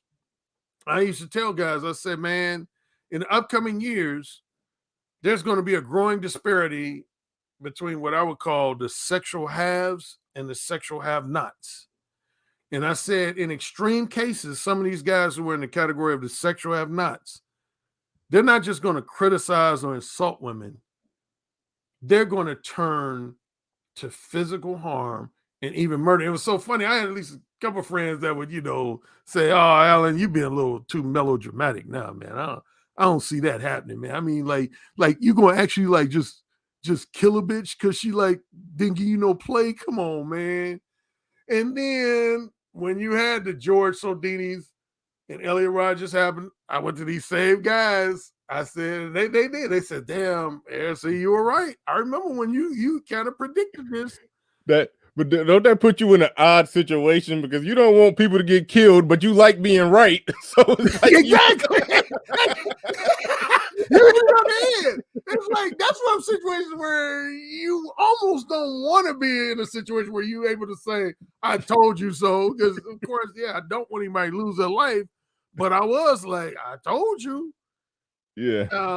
But yeah, man. I mean, because the desire for sex is a strong desire, man. It's one of our strongest biological desires. And some guys, if they feel like they're being denied, now I know a lot of people will say, well, these guys could just go to a prostitute. But what I found from being on PUA Hate, and even just talking to guys beyond PUA Hate, a lot of guys don't see that as a solution. For guys who are just horny and just want to get go ahead, Bernard. No, I was just interjecting real quick. It's shocking how many of them say that that's not an option. Yeah, a lot of guys don't feel like that's their solution. Because I remember again on PUA Hate, a lot of guys used to say, "Nah, I don't want to have sex with a woman that's having sex with me because I'm paying her to. I mean, I wouldn't get anything out of that. I mean, fuck that. I don't want to pay for no pussy. I mean, that's just like she's damn near like feeling sorry for me and taking my money at the same time." And so, for a lot of incels, some that's probably, at least a temporary band-aid solution. But for most of them, tricking on prostitutes and call girls is not their answer. That's actually shocking. Wally D, thank you for the super chat. Appreciate that. Says ARC teaches all about having balls and backbone to come out of the friend zone. I don't know if you say that, but he says and close the deal when women seem interested. That part, yeah. But he says square guys wait for the woman to do that. I don't think ARC teach you to come out of the friend zone. Probably teach exactly. Be direct, put it on the table, and so she can go in and walk away. If she's already friend zoned you, it's probably over. Yeah, I would agree. Yeah, I try to prevent guys from falling into a woman's friend zone in the first place. Yeah. So. Yeah, if you putting it on the table early on in the first conversation, it's impossible to get friend zone. She may try, but then you reject her friend zone try. I remember you said that before. When you mold one, you get to ultimately be the rejector when she try to spin it around and get you to be something else other than the casual sex partner that you wanted to be with her. Then she try to spin it around and try to get you to be something else. Then you get to walk away with her, rejecting her. So that's something I heard. That's something I heard you say before. That's kind of an interesting spin on it, so to speak. Black Wizard in the building said Red Pill used to be the flagship. Red Pill used to be the flagship for the Red Pill philosophy. PUA was always a part, but YouTube monetization changed Red Pill from a MGTOW dominated space to a PUA. Incels did to Black Pill what PUAs did to Red Pill. I don't know if I agree with that because I would almost say just the opposite. I would say YouTube kind of took things away from the emphasis on PUA advice to more of an emphasis on MGTOW type oriented advice. So I would say the emphasis on PUA advice preceded commentary from MGTOW rather than vice versa. Again, I didn't hear about MGTOW until around 2012. I heard of PUAs as far back as the late 90s, early 2000s. You had PUAs like the oldest PUA I could think of. Well, I can think of two. A guy used to be on AskMan.com by the name of Doc Love. He had a book called The System. He was literally probably the oldest PUA I could think of. Because even at that time in the 2000s, he was like in his late 60s, early 70s. Yeah, he went by the name Doc Love. And then close second to him in chronological was probably Ross Jeffries. Ross Jeffries was probably, he's considered arguably the first major PUA out there. And I came a little bit after Ross. Again, I came on the scene around summer, right around Memorial Day and after of 1999 is when I came on the scene. Because I came out with my first ebook version of Mo 1 about 2 weeks before Memorial Day in 1999. Okay. We got Black Wizard in the building. Before I go to Black Wizard, for those of you who interested in picking up a copy of one of ARC's books, I always forget to do this for ARC. I'll be dropping a link to your channel. You probably care more people click the link to how to buy your books. Yeah, I agree with that. So yeah, I always forget to do this, but that's the link right there. You can go and pick up Mode 1, or I mean, once you click that link, it's probably just a couple clicks away from his other technically 4 books. Yeah, so yeah, make sure you click the link. Make sure you click the link right there. And Theo, thank you for that. You sent the $25 super chat. I appreciate that. I forgot to read it off, but thank you for that, Theo. Appreciate that. Black Wizard just sent the last super chat that ARC was just responded to. Black Wizard, you can go ahead and I guess clarify your point or respond to ARC's response to your super chat. Yeah, and ignore Peppa Pig in the background. You know what I'm saying? That's my kid. He's watching that. But what? My kid's watching a TV show. If you hear it, you know. Oh, okay. How old is your kid? He just turned 1. Okay, yeah, that's why. Yeah, you mentioned in cartoons. I don't know nothing about my kids older. I used to be up on all the cartoons. Now they got new stuff out now. I don't know what that is, but all right, go ahead. Yeah. So I'll tell you what I understand from the space, and then what kind of BGS filled in for me from the MGTOW side, and what he was talking about with blackpill and everything like that. There was always the MRAs, and everybody knows about the MRAs when they were out doing their thing, you know, and they were on the talk shows talking about whatever. MGTOW and PUA came from a divergent of MRAs where it was like, all right, well, that's not going to work. We're taking a different route. PUAs have been around for a very long time. I mean, and gone by other names as well. So, but PUAs as we know them like now, associated with the red pill space, has been around for a very, very long time. Had message boards. I even got involved. My first introduction into red pill was through PUA, because I wasn't very successful with women and stuff like that. So I ended up buying one of the books called, I think it was The Mystery Method, in 2006 or something like that. So, you know, but MGTOW was around at the same time. It was just on the message boards and didn't really, kind of like recluse. It didn't really come off the message boards. And through those message boards is where blackpill was created. Back then, incels was more associated with women. There's this woman who started a blog back a long time ago. She actually came up with the term incel, and she was referring to it for women, like women who don't look that good or are fat or whatever. But then incel culture. Wait. Her argument was that these women couldn't get sex from any guy. Yes. And they, Hey, I'm just telling you. I'm just telling you. You just reporting the information. I mean, I haven't seen these women, but I'm sure it's somebody out there who will smash. That's all I'm saying. But then incel started to kind of form into the red pill space as well. But black pill existed as this kind of like, you know, almost utilitarian kind of there are no morals kind of thing before incels took it on.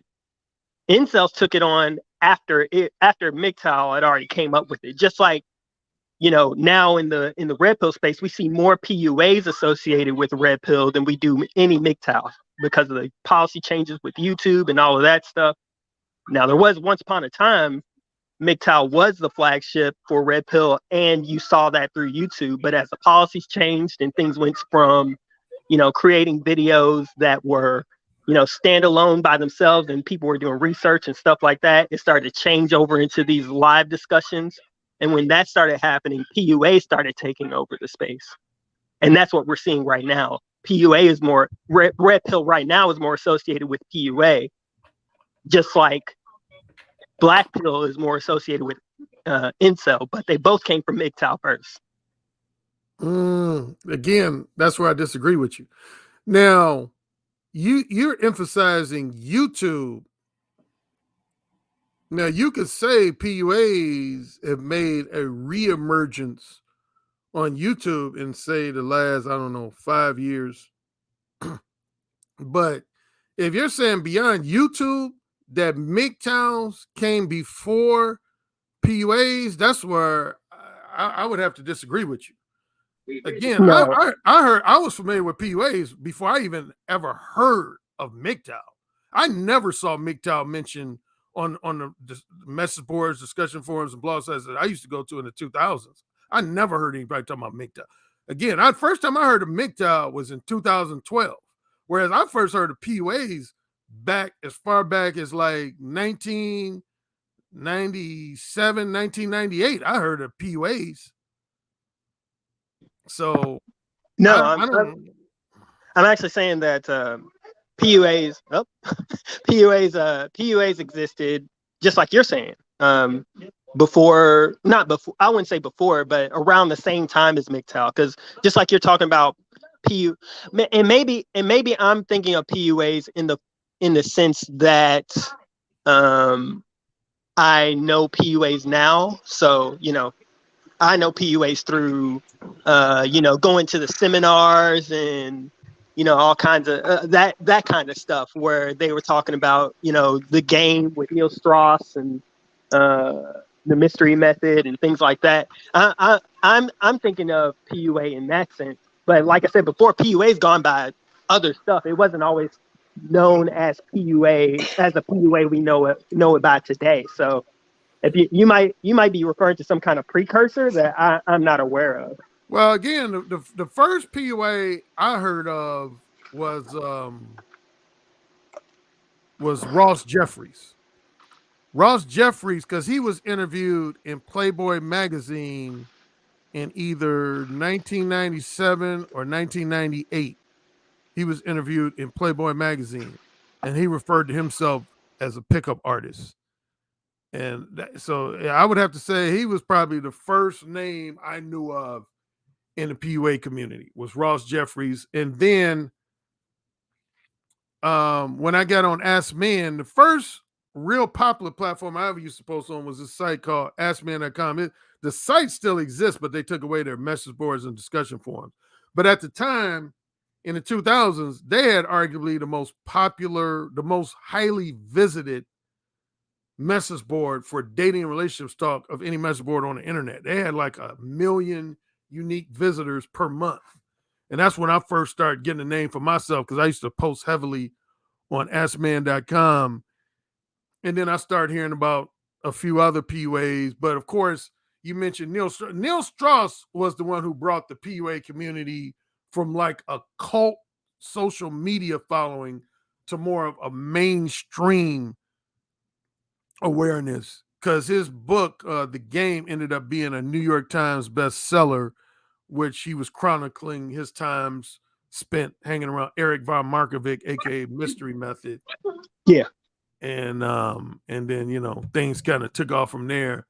And where I fit in that early time was I was almost simultaneously a guy who offered my own unique brand of dating advice, but at the same time, I was very critical of a lot of conventional PUAs and what I call indirect verbal game dating coach. Because without getting in a long digression, to this day, I don't believe in manipulating women to get them in bed. And that's what I felt just about all conventional PUAs and indirect verbal game dating coaches were about. They were about basically giving women the impression that you wanted to be their next long-term boyfriend or future husband as a way of scoring casual sex. Whereas I was all about, if you want casual sex, just have the balls to straight up tell a woman that you just want casual sex. So that's where I would always differ from the conventional PUAs.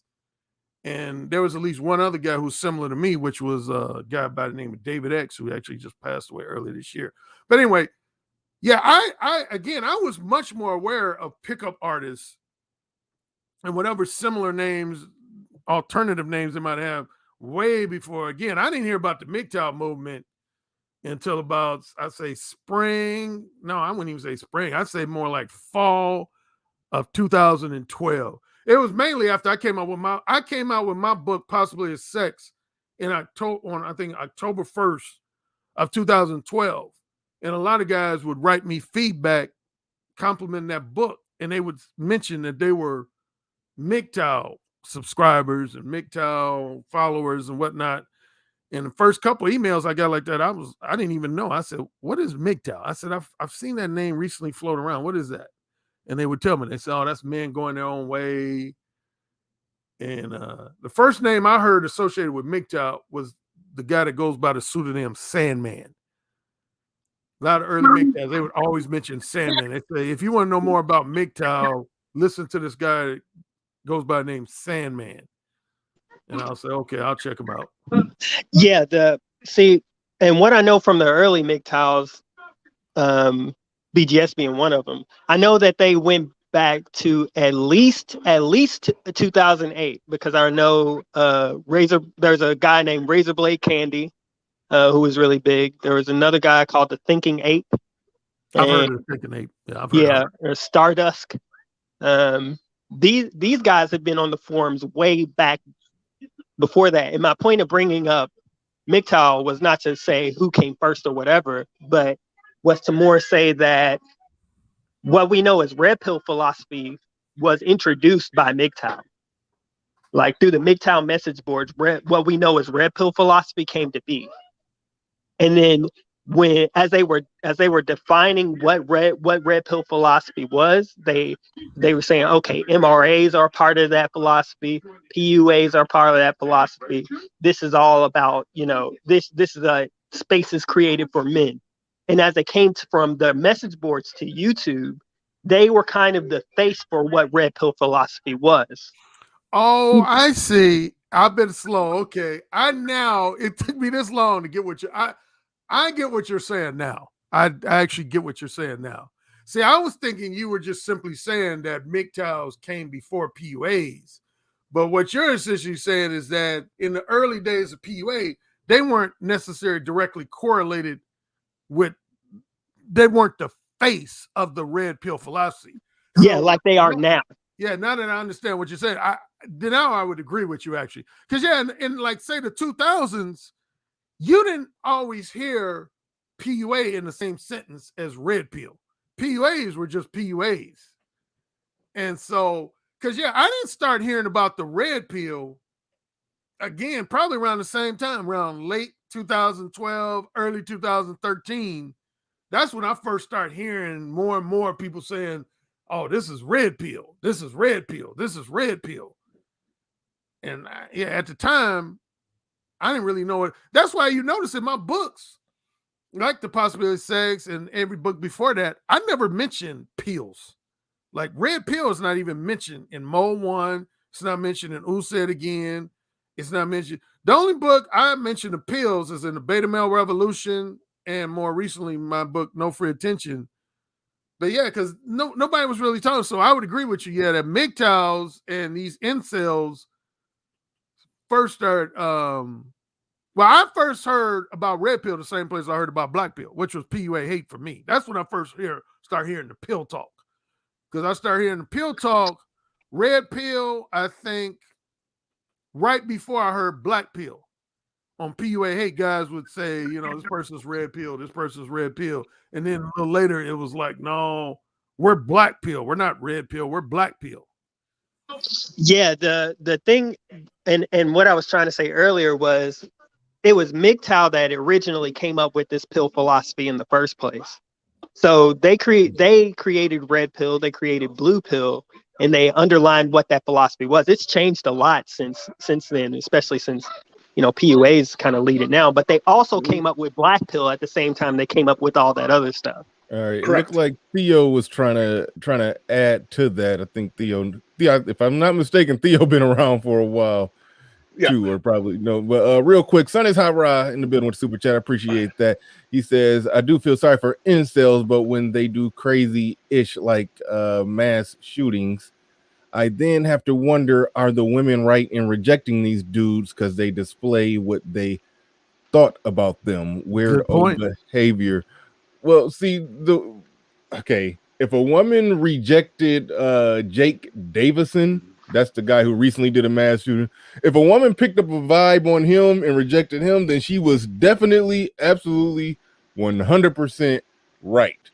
What a lot of women try to do is they try to lump every guy that they don't find sexually attractive or just not into for whatever reason. They want to lump him into the most weirdo behavior like that. So I say this because like the first incel I met before I knew what an incel was one of the greatest guys I ever met. Even he was just an awesome dude. I worked with him for like a year. Cool guy. And so we gotta be careful with just charging guys up with being, weirdo behavior to the point to where they could possibly put off a mass shooting. If all the guys that women, for whatever their own little shallow reasons, they don't want to have sex with them, or they don't want to get with them, or date them, or be with them, or this or that, they want to lump all those guys in as crazy potential mass shooters. Like, no. So I don't want us doing that, but there are that small percentage who clearly got issues, because I didn't even get a chance to read the article on the Jake Davidson guy. He had mental mental health issues that they were trying to get him some help on. They couldn't get him to help with it.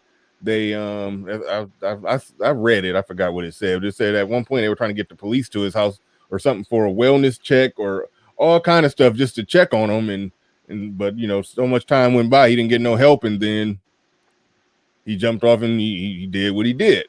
So every guy that women say is weird, let's not put them in that category of somebody who mentally ill and needed some help, and also did have a messed up ideology and thoughts in his head that he got from wherever. But but so I don't know. I don't want to lump somebody in just because women say that just because women say he don't make my clit tingle, now he's a weirdo with mass shooter type behavior. Like, no. I'm not going on that one. But I would think everyone would agree, co-sign with that sentiment. Yeah, I would agree with that. Yeah, absolutely.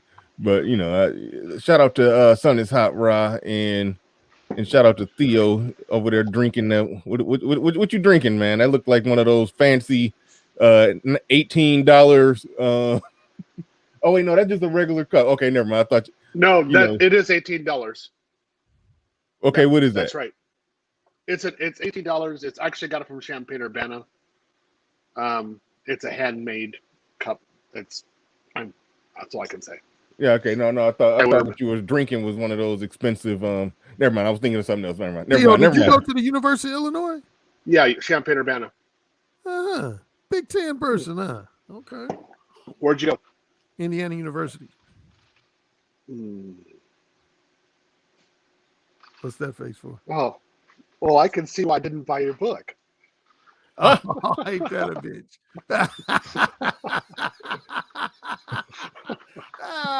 Look at Illini versus Hoosier rivalry there. Okay. No, I actually have a cousin that went to graduated from University of Illinois. So he was the good one in the family, right? No, it's actually a her. Yeah, so she was the good one in the family. Okay. Matter of fact, quick side note, she is fun. Have you ever seen a movie with Tom Cruise called Risky Business? Yeah. She and her fellow university, there's a joke in there where he's trying to get in Princeton. Oh, yeah. He got the guy rejects. He says, let's agree, Joel. You're not quite Princeton material. He looks at his girlfriend. He says, looks like the University of Illinois. And we all laughed. I laughed hysterically, but my cousin was like, at U of I, we didn't find that funny because we think U of I is an elite school, and that wasn't funny. It's funny as hell. So just so you, for people who are listening to this, I have a Black identity and an American identity, but above all identities is probably Big Ten, and we will go in at each other at will because the rivalry is so intense. So we don't care. Exactly. Hold on a second. I actually have to get to the door. I'll be right back. Whole Foods just delivered. I have to sign for something. Right back. Make sure you hold your thought because you was about to jump in on a good part with Black Wizard that said something, and he was trying to jump in on there. We got 277 people in the building. Hit the like button. I appreciate ARC for coming through. Made this a de facto one-on-one interview. I appreciated that.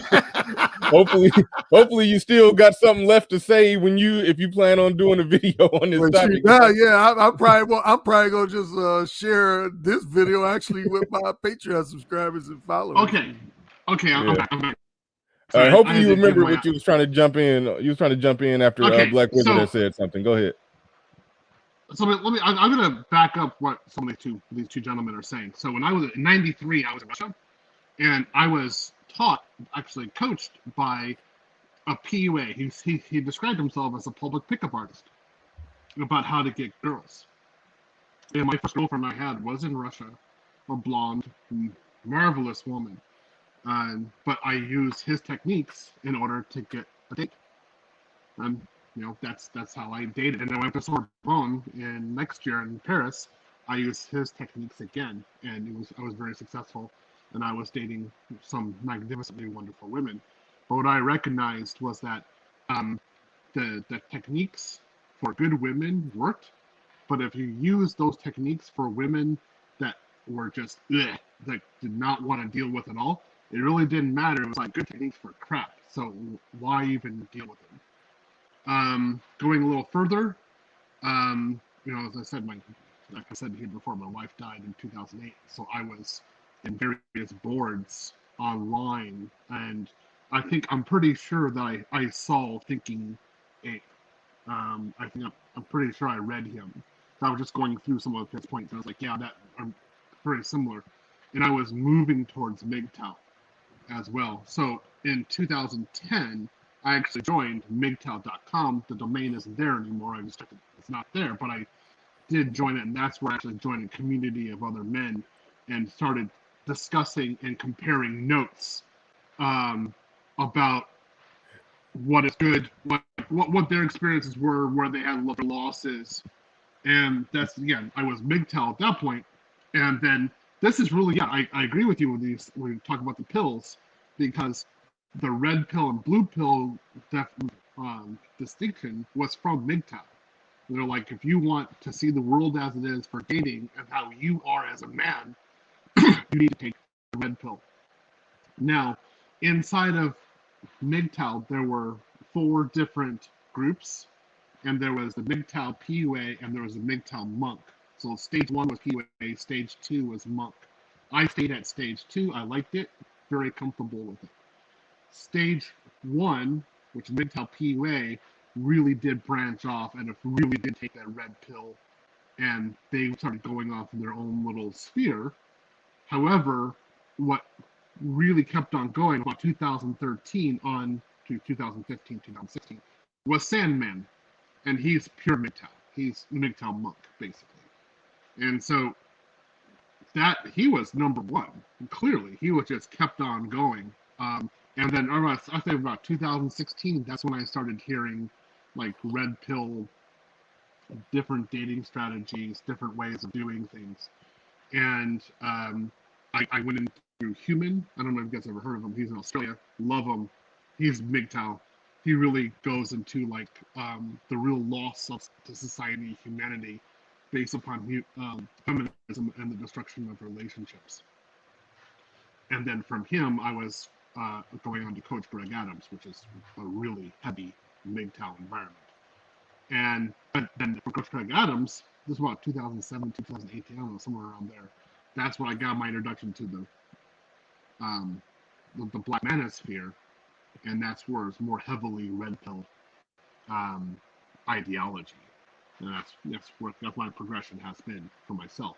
So I think you guys are definitely correct. Now, also, again, I was in Japan when I started this, and there was the herbivore man, which MGTOW has highly referenced. And the herbivore man was back in the late 90s, and I was there in Japan at that time, remember that started, and those guys were like, hey, I don't want to go to work and work my life to work myself to death, and in the end, all I'm doing is I can't do anything I want. I'm sacrificing my soul. All my money goes to my wife. I can't smash my wife. I don't have time. And I barely even see my kids, and I sacrifice everything for what? What do I get in the end? I'm not going to do that. I'm just going to work in a convenience store, get something normal job. I can stay at home with my parents. They're not going to kick me out. That's all I'm going to do. And those guys would be like a stage 3 MGTOW, basically, which is really limited interaction. Just do enough to get by. Don't really care about anything. Don't even smash. And that was the progression. Those guys, that ideology started going into the West, which actually made sense because Western men were like, hey, these women are almost impossible. We can't deal with them. What do we do? And yeah, it kind of makes sense from the Western point. All right, that was a lot, and I'll be honest, I was laughing at Ty City down in the chat, so I missed some of it. He said that you was you motivate him to cam up on air with his hat off. So that killed me right there. But if ARC or Black Wizard, if y'all was paying attention, y'all could definitely respond to some of what he said. He did break down some of the history as he saw it. I don't know if y'all agree or disagree. Well, it sounded like he just explain what drew him to the MGTOW philosophy, and he was just explaining that there are, because that's one thing I learned at first when I was exposed to MGTOW. I just thought MGTOW was MGTOW, but I did a video, I think back in 2017 is when I found out there's different kind of factions within the MGTOW community. Like Theo was just explaining, you got some guys who are MGTOW, but they'll still connect with women, say, for casual sex. You got some MGTOWs that are voluntarily celibate. And then I think there's at least a couple other different factions. Monk. So you said so there's stage 1 is the PUA. Hey Theo, if you can increase Theo real quick, if you can increase your volume a little bit, that'd be nice. You kind of low. I mean, we can hear you, but you just a little low. Sorry, can you hear me better now? Yeah, it's a little better. Okay, put it on Negro beatbox and it get it louder. Good morning. Okay, so stage 1 is PUA.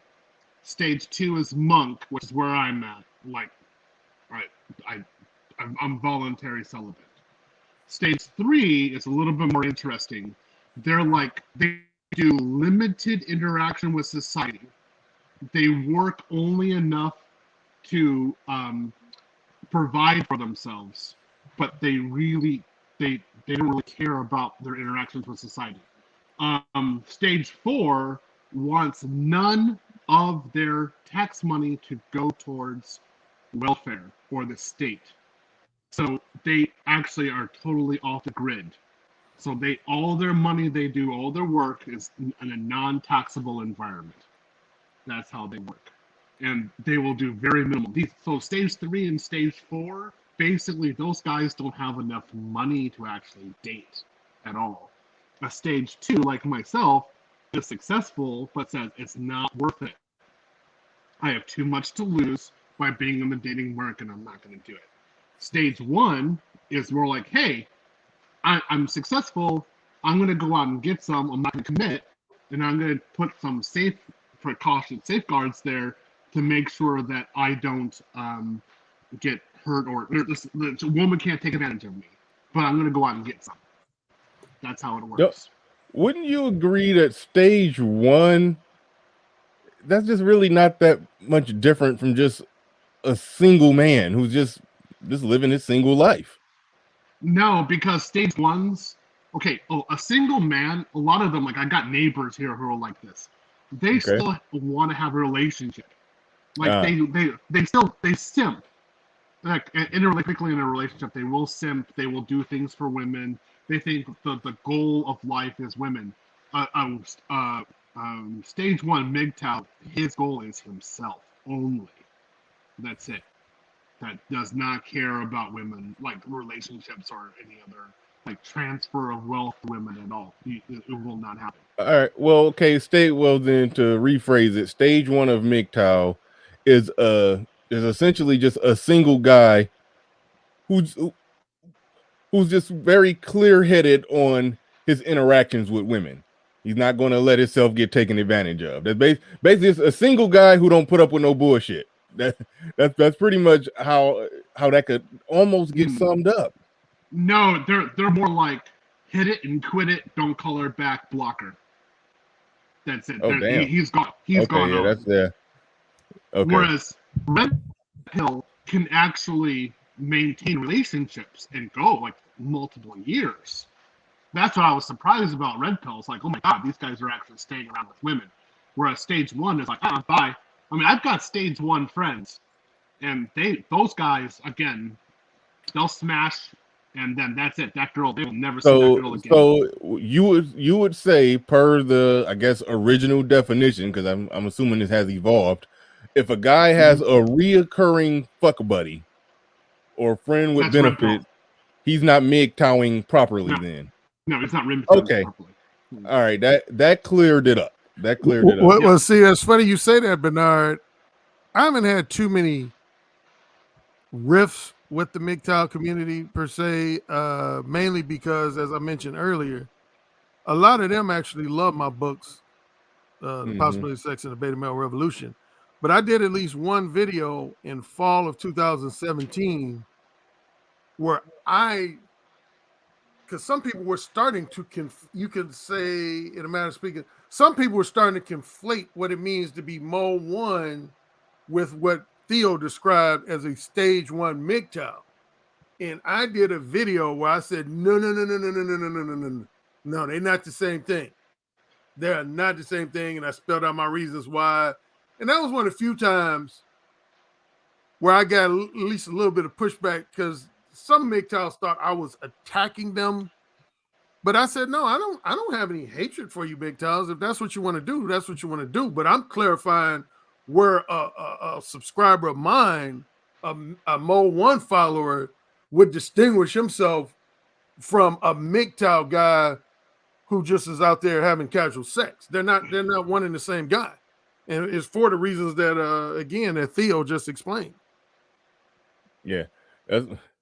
This clears up to me why MGTOW, it didn't really make sense to me, or I should say, it wasn't very distinct. I used to say, unless you really going all out, almost how Theo is doing it. Like, I understand the boycotting marriage aspect of it. You know, if you say, hey, I'm never going to get married, never going to live with a woman. Okay, that was a form of MGTOW, but that's also a form of just being a single man with a casual sex life. So I said, no. If you're going to claim a title of going your own way, you got you got to go full gangster like Theo, BGS MGTOW monk. But so yeah, that clears it up to some degree. Now here's what I'm curious about, Theo. Why didn't you? Because as everyone knows, BGS and a few other guys, they've distinguished themselves from MGTOW because they think it's too, I don't know how I want to say it, too White? Caucasian friendly, and they came with their variation, it more. Did you ever seek to consider yourself under the Itmore umbrella as opposed to MGTOW, or not really? So one of my introductions to the Black Manosphere actually was Itmore. Okay. I remember reading it, and that was also when I was looking at blackpill as well, and that's when I started seeing that there was a great deal of unstructure, and like, it's basically it's nihilism, and you're talking about an environment where the man really sees nothingness. And I mean, I get it, because nihilism, again, 19th century Russia, big 19th century Germany, there are plenty of writers writing about that, so nothing new there. And my view is that we were talking about people who have real significant hyper damage within the African American community. And this was my introduction to start looking at the degree of damage, which was significantly different from the white community and also the Japanese community. So I was also involved with them. And what I was seeing in the African American community was just a horrible level of damage. And that was the beginning. And so I kind of started distancing myself and saying, okay, I know where you're going. I got it. You have to find your way in life. This is a kind of a different thing. So I'm going to back up with that one. Yeah, I got it. I mean, but I'm not going to go that way. Okay. All right. OGJ Speed. You in the building. Don't come up here and just starting shit. No, just Well, after that, goddamn, what could I do? Shit, I can't explain it as well as he did. Shit, so I had to go to my own snake. Hey, good morning to everybody. Good morning to everybody in the chat room. Thank you for letting me up there to Bernard. And we got my main man, Mr. Carey, and himself. I got a lot of questions for you, brother, because I've been doing some investigation, and I've been listening to you and checking out some of your videos lately. And first thing, thank you, Theo, for I see everybody edging you a little bit over there in the chat room. Don't worry about it. Because people head do grow out of their hair sometimes, so don't worry about that. So, because sometimes that it start doing what it does. You know what I mean? But you're proud of it, and your picture shows you're proud of it. But Mr. Carey himself, let me ask you a question. Okay. All right, I had friends back in the day, before all this pills and all this addiction and all this other stuff, pharmaceutical stuff y'all done brought into the sex room. It's confusing the hell out of a lot of people. But as Theo broke it down this morning, I can quite understand it a little bit, and then I understanding you a little bit more better by looking at some of your YouTube stuff out there in the streets. What would you say would be one of the most important things in approaching a woman just for the average person, without all the MGTOW, the red pill, and all that other shit? What just the average guy walking in the street meets a gorgeous lady, or meets a nice looking lady. What would you say would be, out of all three books that you've written, what would be the best approach? I've written actually more than 3 books, but well, we'll start with the first 3 because I knew it was a 0% chance that he was gonna let that slide. Yeah. Well, how many books have you written? Because that's no disrespect. I got 5 paperbacks, 4 audiobooks, and 8 ebooks. Okay, all right. Oh, you're a book genius. What would be the approach you would tell a young man who's about 20-something years old, who's probably just getting ready to go into college or, don't have 2 years off from high school, what would you tell him his best approach would be to approach a young lady or, in any environment? Well, I don't know if there's any one thing I would tell them. That would be a combination thing I would tell them. But off the top of my head, first thing you got to have a confident demeanor and disposition. You can't come up to a woman looking like Bernard was talking about this earlier in this conversation. You can't look nervous. You can't look awkward. Your eyes can't be shifty because a woman's going to immediately think you some kind of creep or some kind of weirdo. So even before you open your mouth, your demeanor and disposition that's one of the things I do with my one-on-one coaching is help guys with just their demeanor and disposition. Because for example, we were talking about looks earlier. A guy could be good looking, but still have a creepy vibe about him if his eyes are moving too much, if he just seems nervous or non-confident. And so I would say that's the first and foremost thing is your demeanor and disposition got to be on point. And this is not just my own opinion and based on my observations, but many conversations with women. Because I did a video one time about what does it mean to be creepy. And there were some guys out here who thought if you just immediately use X-rated language, that makes you perceived as creepy. But every woman I talked to said, no, it ain't got nothing to do with how sexually provocative or sexually explicit it is. It has to do with that guy's demeanor and disposition. If a guy come up to me like, hey, how you doing? Hey, can I grab your butt? I mean, that's just creepy. Yeah. Dude, but let me ask you a question.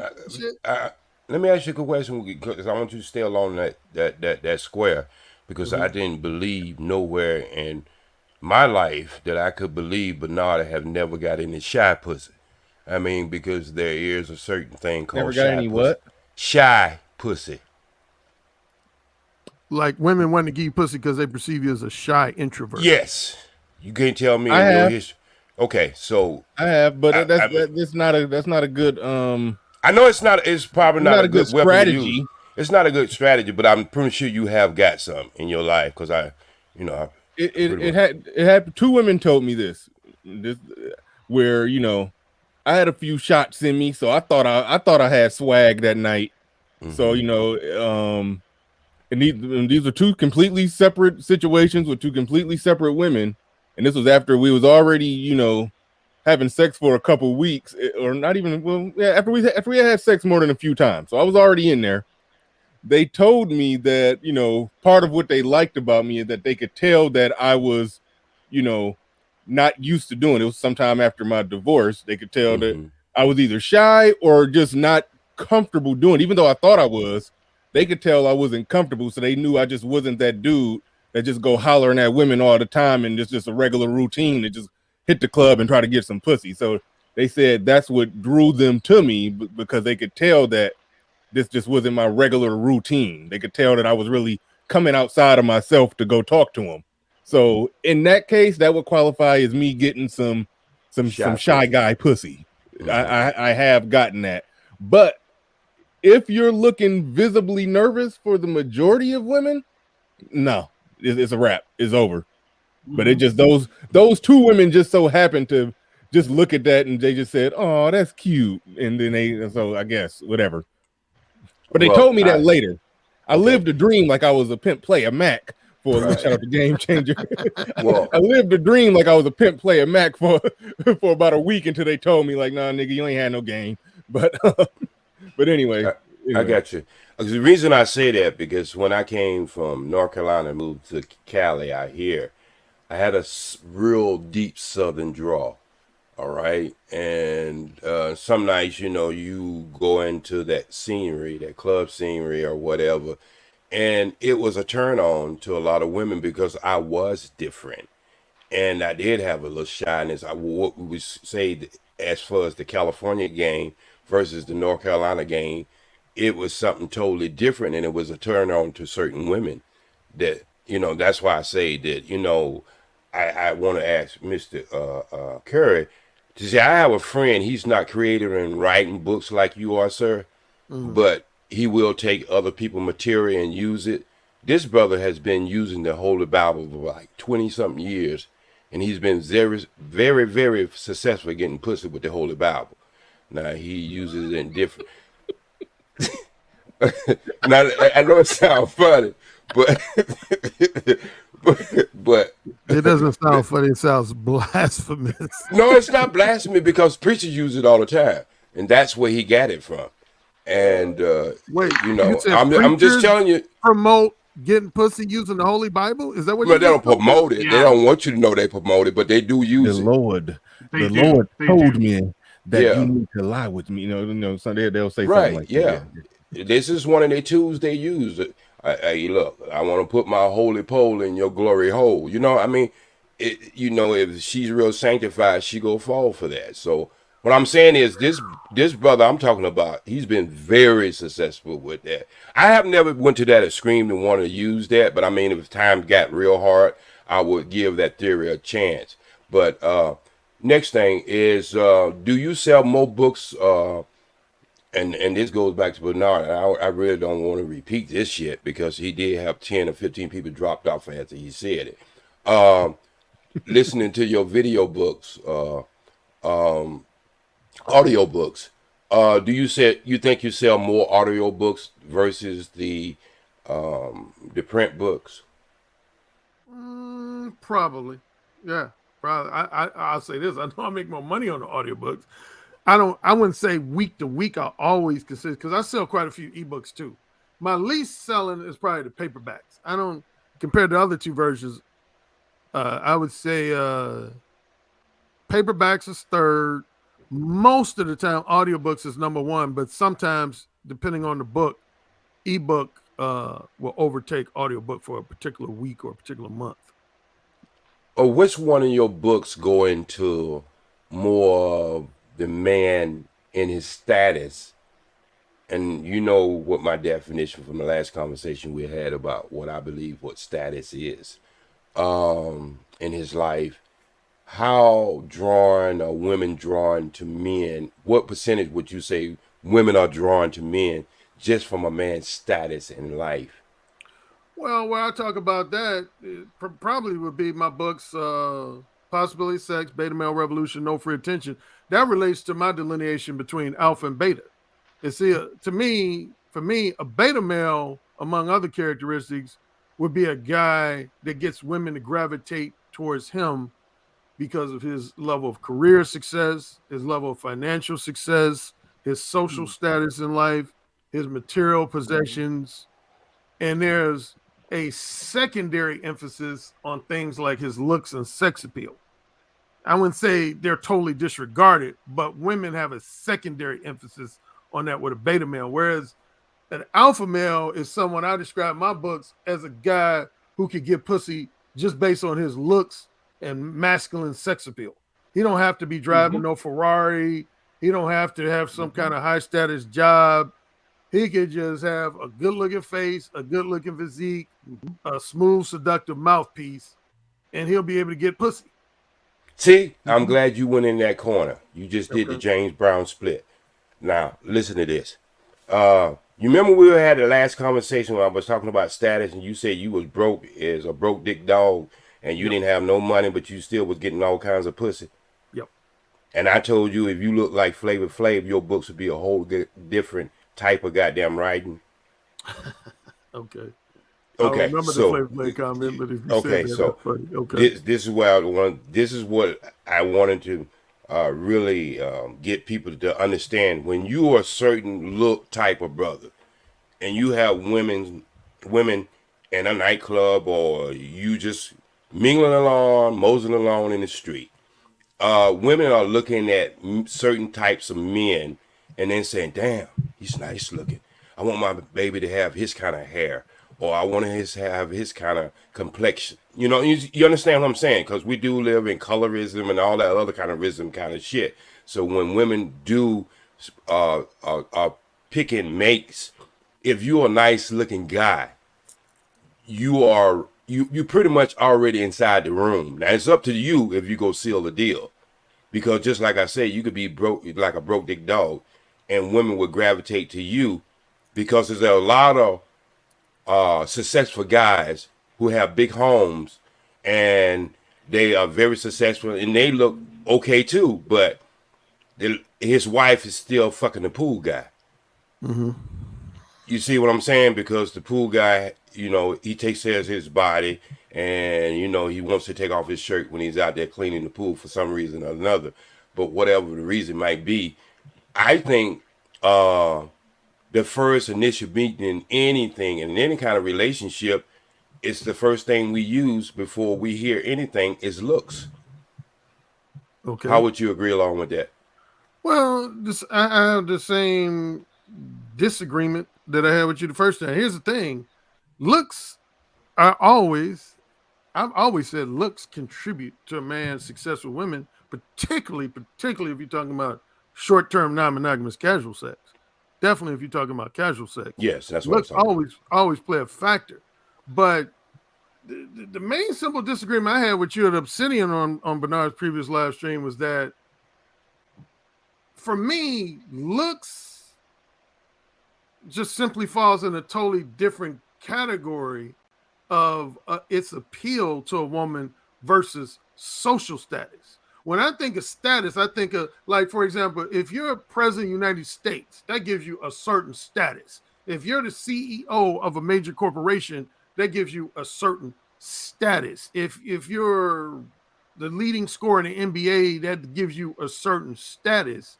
And to me, that's not to be conflated with just simply, like, you could have let's say you could have two good looking guys.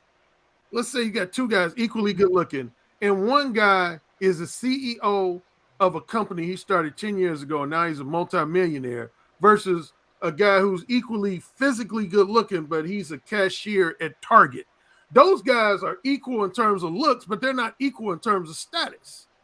And so that was my argument in that previous live stream, is that you can't say just because a guy is good looking, he has the same status as another good looking guy. You could have two guys that look like Brad Pitt or two guys that look like Boris Kojo. But again, if one's a multi-millionaire CEO and the other one's a stock boy at Target, they do not have the same status. I think anybody with a half a brain would pick that out. That ain't what I'm saying, though. I'm saying you can't even use that as association, because let's just take the good-looking guy and Flavor Flav walking down the street. I hate to keep using him, but Flavor Flav walking down the same avenue. Okay. All right? Okay. And do that same thing you just try to do with the same good-looking guy. In the first place, the woman gonna be looking at the two guys equally as first, because she don't have any conversation with these guys. She don't know if they shoe shine boys or goddamn CNO for a corporation or whatever. She's just going by her look, and that's what I'm talking about. The first initial thing that we do when we are meeting people, we have to go with what we see with our eyes. So you couldn't use that same example with a Flavor Flav and yourself, because if she's initially looking at both of y'all, she go choose you first, and then within that conversation, if y'all happen to be together, then she go, you know, initially she go talk to him or you, and if he got more game than you, he's gonna have to work twice as hard at her to take her focus off of you. I half agree with what you said. I half disagree. Here's the thing. I mean, that's like half pregnant. What the hell do you mean by that? Whether I agree or disagree is, are you talking about if a woman who knows is already familiar with who Flavor Flav is? No, I'm just talking about if Flavor Flav is just walking down the street, you don't know anything about him, and Mr. Curry is walking down the street, you don't know anything about him. She can only go on what she see with her eyes. Well, you know, here's what I found. And I've talked about this on my channel. Looks are very subjective. There's some men you might think would have the upper edge, say, for example, using your example of me versus Flavor Flav, but I know some black women that don't like light-skinned, light brown guys like myself. Definitely white women. I've been turned down by at least a small percentage of white women because they said I wasn't dark enough. They said and that's understandable. Yep, you're not black enough. I'm sure that's understandable. Yeah, a lot of white women. Because there are some light-skinned guys who have fell short. Go ahead. Yeah, I was just saying, a lot of white women, if you ain't jet black, they ain't fucking with you. Now, some will. I've had my share of white pussy, but I've had at least, I don't know, rough estimate, 25% of the white women I've encountered in my life, they was like, Alan, you are a handsome guy, but you're just not dark enough for me. I need a dark chocolate brother. And I'd be like, oh, okay. So let's say they gonna have sex with a black guy. They don't want to half-ass it. They want you to be black as hell. Yeah, I've heard them say that. They would always say they like the contrast. They said, I like yeah. that contrast between my white skin and that jet black skin of the dark brothers. And I'd be like, okay, yeah, I understand that. All right, But you still winning. You still winning because you said 25%. That means you got a 75% left over. So in that, the numbers are still in your favor. I definitely want to jump in here when y'all get a chance. All right, go ahead. Go ahead, Edward. You know, me and you both long winning. So go ahead, Edward, and do your thing. If I have any more questions, I will come back. Okay, so appreciate everybody on the panel today. What's up, Bernard? What's up? This is, I think, a really good conversation because I think it really irons out a lot of things. Because the problem is, a lot of folks make emotional arguments based on half-baked logic and things that they think they know, but they have no clue about. We kind of dealt with that this week in the marriage conversation. Are you driving? Yeah, I hear a lot of background noise, Ed. All right, let me minimize that. That should be better. Okay, yes, sir. All right, but what I will say is this: as far as the biggest thing, I've listened to a little bit of it, but I'm gonna focus on what's recent. Like that status thing is probably one of the biggest things that the black manosphere and the red pill has not really examined. I think that's much bigger than people give it credit for. And I'm gonna tell you where I got it from, just real talk. Like I was actually listening to a Jason Black video, and he's not a friend of the black manosphere, whatever. But one thing that he articulated was he was talking about status. He talked about, like, this was actually a video for women, and saying that it's not actually money that women care most about, it's status. And this is why, women cannot manufacture their own status. They need a man to give them status. This is why you could be a woman like Oprah, you can have it all, and it always seems like it's something missing, and it's because of that. So status matters, I think, a lot more than what a lot of people talk about. I know Ron Wills talks about money and status men. He calls that mass men. So I'm not gonna say it has never been covered, but I don't think it's ever been really, really discussed because let's be honest, a lot of dudes either in this space, like it's not a lot of dudes that have like a whole bunch of status in the sense of, like, you got NBA. We probably got more millionaires in the space than probably people that have like millionaire level of status that can make up for that, if that makes sense. And so now the Flavor Flav art, I'm not going to get into that, but what I will say is looks do matter. But I think what a lot of the guys that will say looks matter, and they'll try to use that to nullify like game and all of that, will be the same people that the best way you could go with them would be to say, well, does status matter? And depending on their answer will actually give you a true understanding of, do they really understand what's going on, or are they really kind of rebelling and getting mad about them not winning? Because if they underestimate the power of status, then you can kind of gauge how they're really looking at it. They're not looking at it from a totality standpoint. They're just looking at it from what they see on the surface, which is a woman, kind of like motherfucking women that talk about colorism and shit. They'll say it's not about femininity, it's just because they're lighter than me. Now, as men, we know that's not true.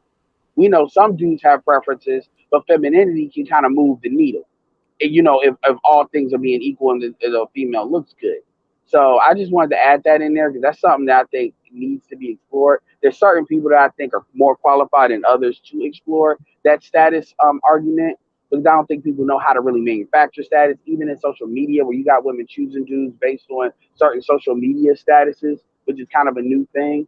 I wanted to really highlight that. That's the first thing. The second thing and the last thing, and this will be real short, is the separation between MGTOW and like single men. I'm glad that conversation is being had. The separation between MGTOW and red pill, because red pill guys are seen as extremists. Like now we're the extremists, even though you can look at how like the black manosphere interacts with women. If a woman is talking on some common sense, they're gonna get responded to like they got common sense. If they're trying to inject the BS, then it's gonna be responded to. And so we're seeing, because we don't cater to women, we don't provide solutions for women. Supposedly, we don't create an environment that's easy for women to deal with, because this is a man's environment, that we're seen as extremists. Versus MGTOW, a long time was seen as extremists, when there's degrees to MGTOW. And remember, MGTOW means go your own way. What way you go is up to them within the rules of the parameters of what they establish. The same thing as SYSBM. SYSBM doesn't mean no black women. It means culture first. But SYSBM is in the manosphere, and SYSBM is not anti-marriage. We have plenty of dudes that are married in this space. Dudes are not attacked for being married. They're not. Now, maybe their position. Well, sometimes they are. I've been attacked by a few guys, not like real recently, but last year I was definitely getting attacked by not too many, but at least a small percentage of guys in this space for being married. You have a unique situation. Go ahead. Well, I was just gonna say, but it's to your point. You were saying that just because you red pill doesn't mean you're anti-marriage, and I agree with that. I'm red pill, but I'm married. Now, since we were earlier talking about black pill, I can't think of any prominent content creator who calls himself black pill that's pro-marriage. Now, y'all can correct me if I'm wrong, but I don't know anybody who's black pill. But I know quite a few. You would be correct. You would be correct. You'd be absolutely correct. There's no black pill that's red. And really, red pill means to be aware. Like Rolla Tomasi's married. I believe Donovan Sharp is married. I don't know. And you got attacked. I'm not saying it was right. It wasn't right, but you got attacked because you were a bachelor first, and it was seen as a flip. Partially too, you're a bigger YouTuber. Too, so it comes along with that. So ARC got attacked because, and he referenced this earlier in the show. A lot of people read Beta Male Revolution and the Possibility of Sex. A lot of MGTOWs read those books, and they saw ARC as their leader, basically. They did. So they did the same thing that they did with Donovan Sharp. And that's what happens when you get into that red pill dating sphere part, even though it's not like a complete separation, but because it's like you deal with people that listen to content for different reasons. And then you got to remember too, and this is one thing I'm going to say it, is that all black men on here, a lot of times, yes, there's been battles. We know black men can be retarded with the trolling, but a lot of times when you get this overwhelming like assault, that be them white boys doing that. A lot of times, dudes are gonna make a video, make petty roast, but a lot of the overwhelming comments that you get that really moves the needle, it ain't that many trolls in the black sphere that can really move that. And if they do, they're just gonna make a video and then keep it there. And a lot of times we'll say it's men doing it and not which type of men. I've seen this with women too. So anyway, I just wanted to add that in there because depending on where you come at it, people will try to say marriage is the solution, not even a solution, but the solution. And then you have people that want to say that we need to save women or we need to help women. And I don't agree with that, man. I agree with letting women bottom out and then letting the new ones come in and take over. I think personally in the black community, we have a bad habit of wanting to save people and redeem people rather than, just moving on to better pastures. And even if you're going to keep it black, you can still do that. That's why I talk about intercultural dating. That's why, men should not be shamed for dating younger women. That's bullshit. And I hear a lot of dudes doing that too, because dudes have a right to plot their path. If a woman wants to get picked, she needs to be in alignment with what a dude's mission is, point blank, period. That's it. I know y'all give me the floor a lot. Edward, no, I want to ask you a question. Edward. You seem to know about all these pills, all these other MGTOW, let me ask you a question. Do any of these groups or subgroups or pill groups or any of them, do they have what they call just solid mission statements or what they really are? Or we have to figure it out? MGTOW has it. SYSBM has it. Mad Bus Driver. I mean, they've done whole websites on it. IGMOR has it, which stands for Introspective Black Mental Reform, which is pretty much not. It's different than MGTOW, but it's similar. Black men got tired of that racial BS that people want to inject into it. White boys complain about BBC. So we have the mission statements. The problem is people don't want to hear that. What they want to do is tell everybody else what it is so they can create a narrative around it. Okay, so reason why I asked you that is I'm starting to understand, like, when you be bouncing around, and when I say you, I mean me, bouncing around in this YouTube space and in the streets, that I can see the dialect or the vernacular or the words itself. You pretty much, you be like scratching your head when you be talking about one thing, and then they be talking about another thing because you don't quite understand who you talking to and what their mission statement is as far as when it comes down to relationship. I ran into a lot of in YouTube, so that's good to know. Do these people, like, what would you say? It more. What would you say?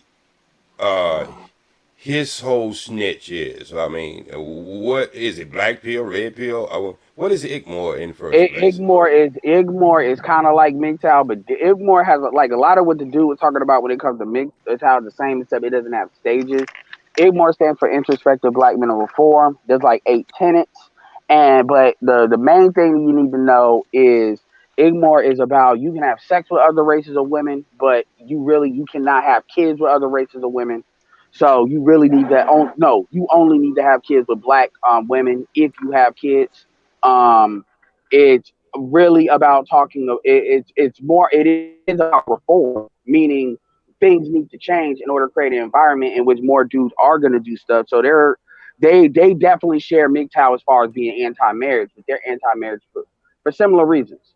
The laws need to change, but Who you still created so it? they believe in more long-term relationships. Honestly, it's been a minute. I forget. It is a single dude that created it because it split off of MGTOW. When, like I said, the white boys wanted to put in that alt right bullshit, and then BGS didn't create it, but he was one of the initial people asked to make content about it, and that's why he's probably the most known for it. But but Igmore is its own thing. Art of Igmore, artists in the stall. So there's a lot of Igmore. It's just not pushed as much as it used to be because Black Ram is considered a big Igmore. So yeah, but that's actually not that much different than like anybody that's pro black. Honestly, people could get with Igmore, but because Not Igmore is me, about Edward. keeping it Not black, me. black first, black only. Edward, me and him go at it.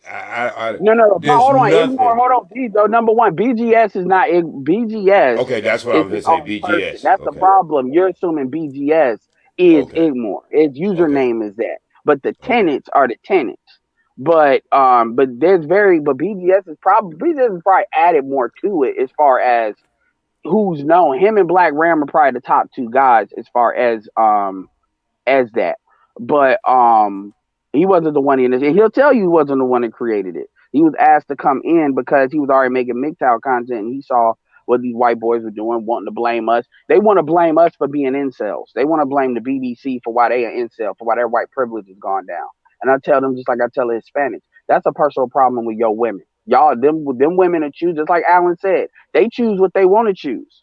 They'll look at Allen and say, "Oh, he's a black guy with swag and all of that." No, not all white women choose him because of that. They have their preferences. That's between you and your women. That's not our fault.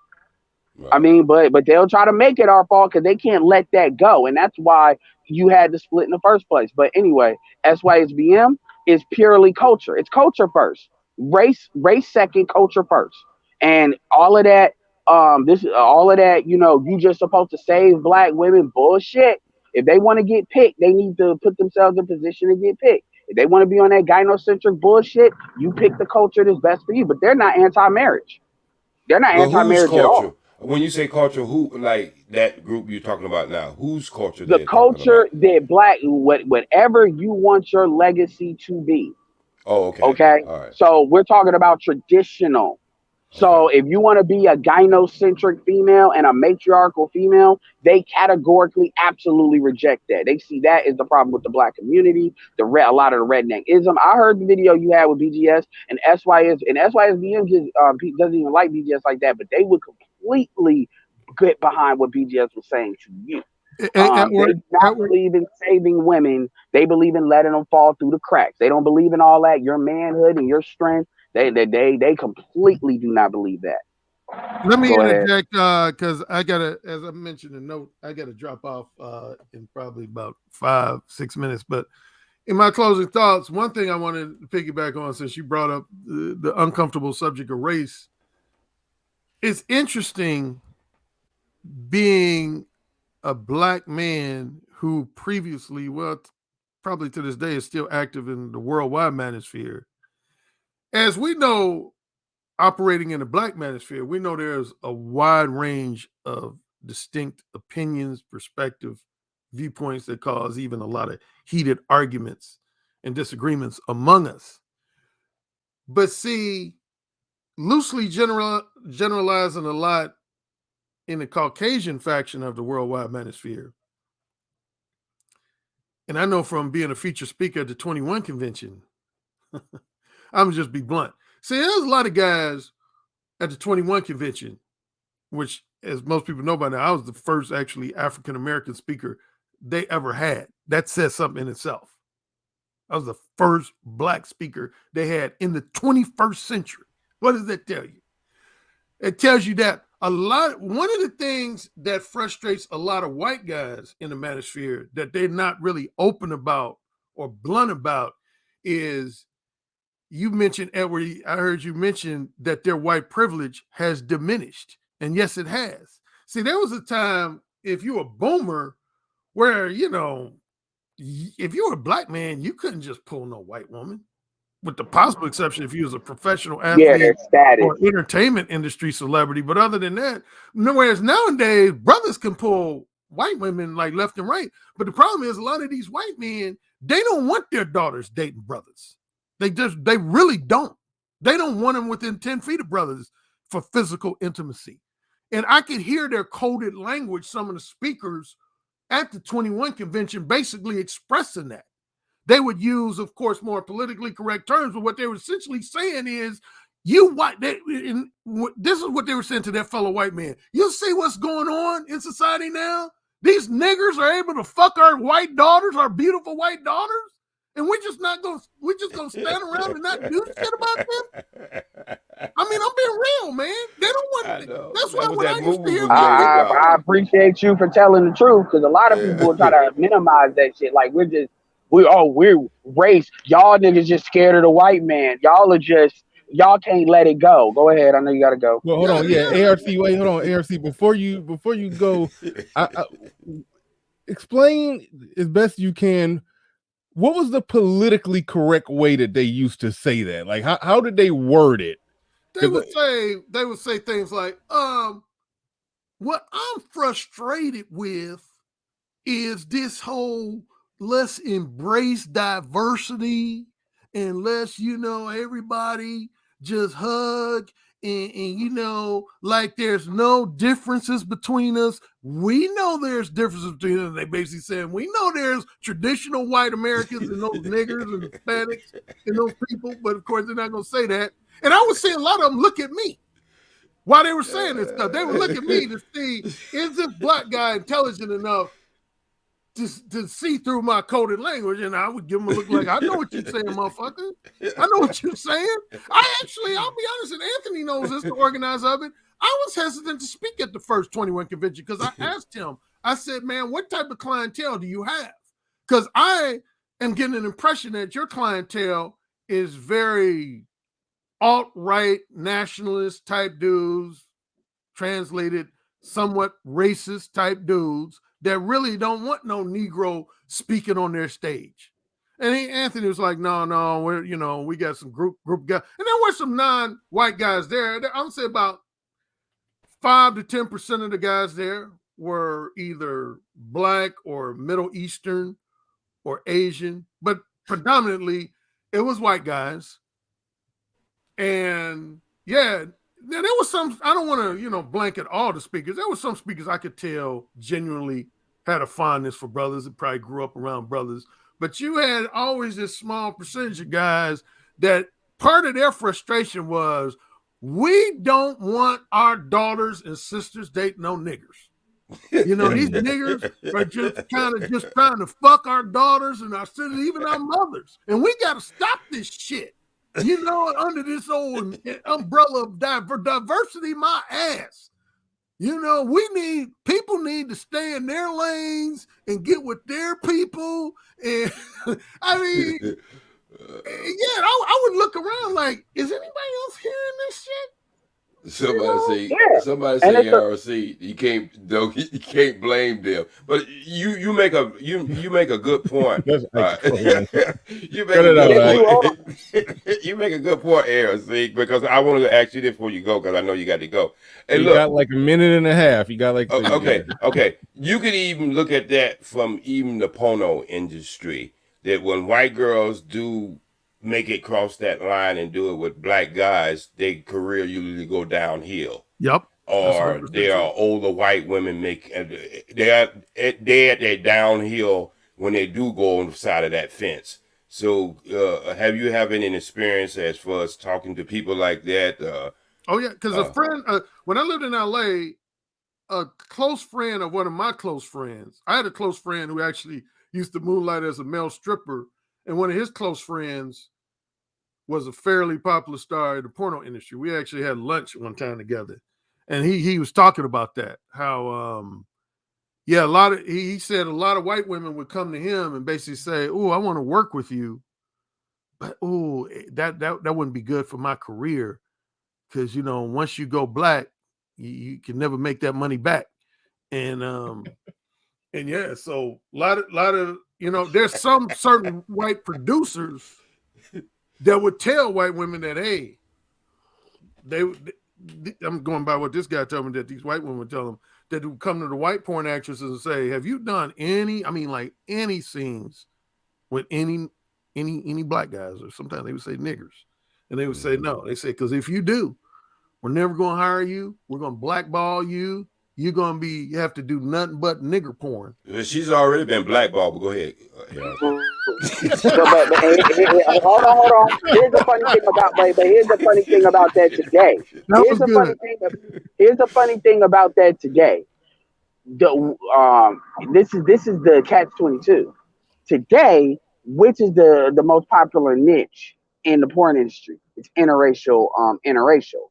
Who's the most biggest consumer of that shit? White men.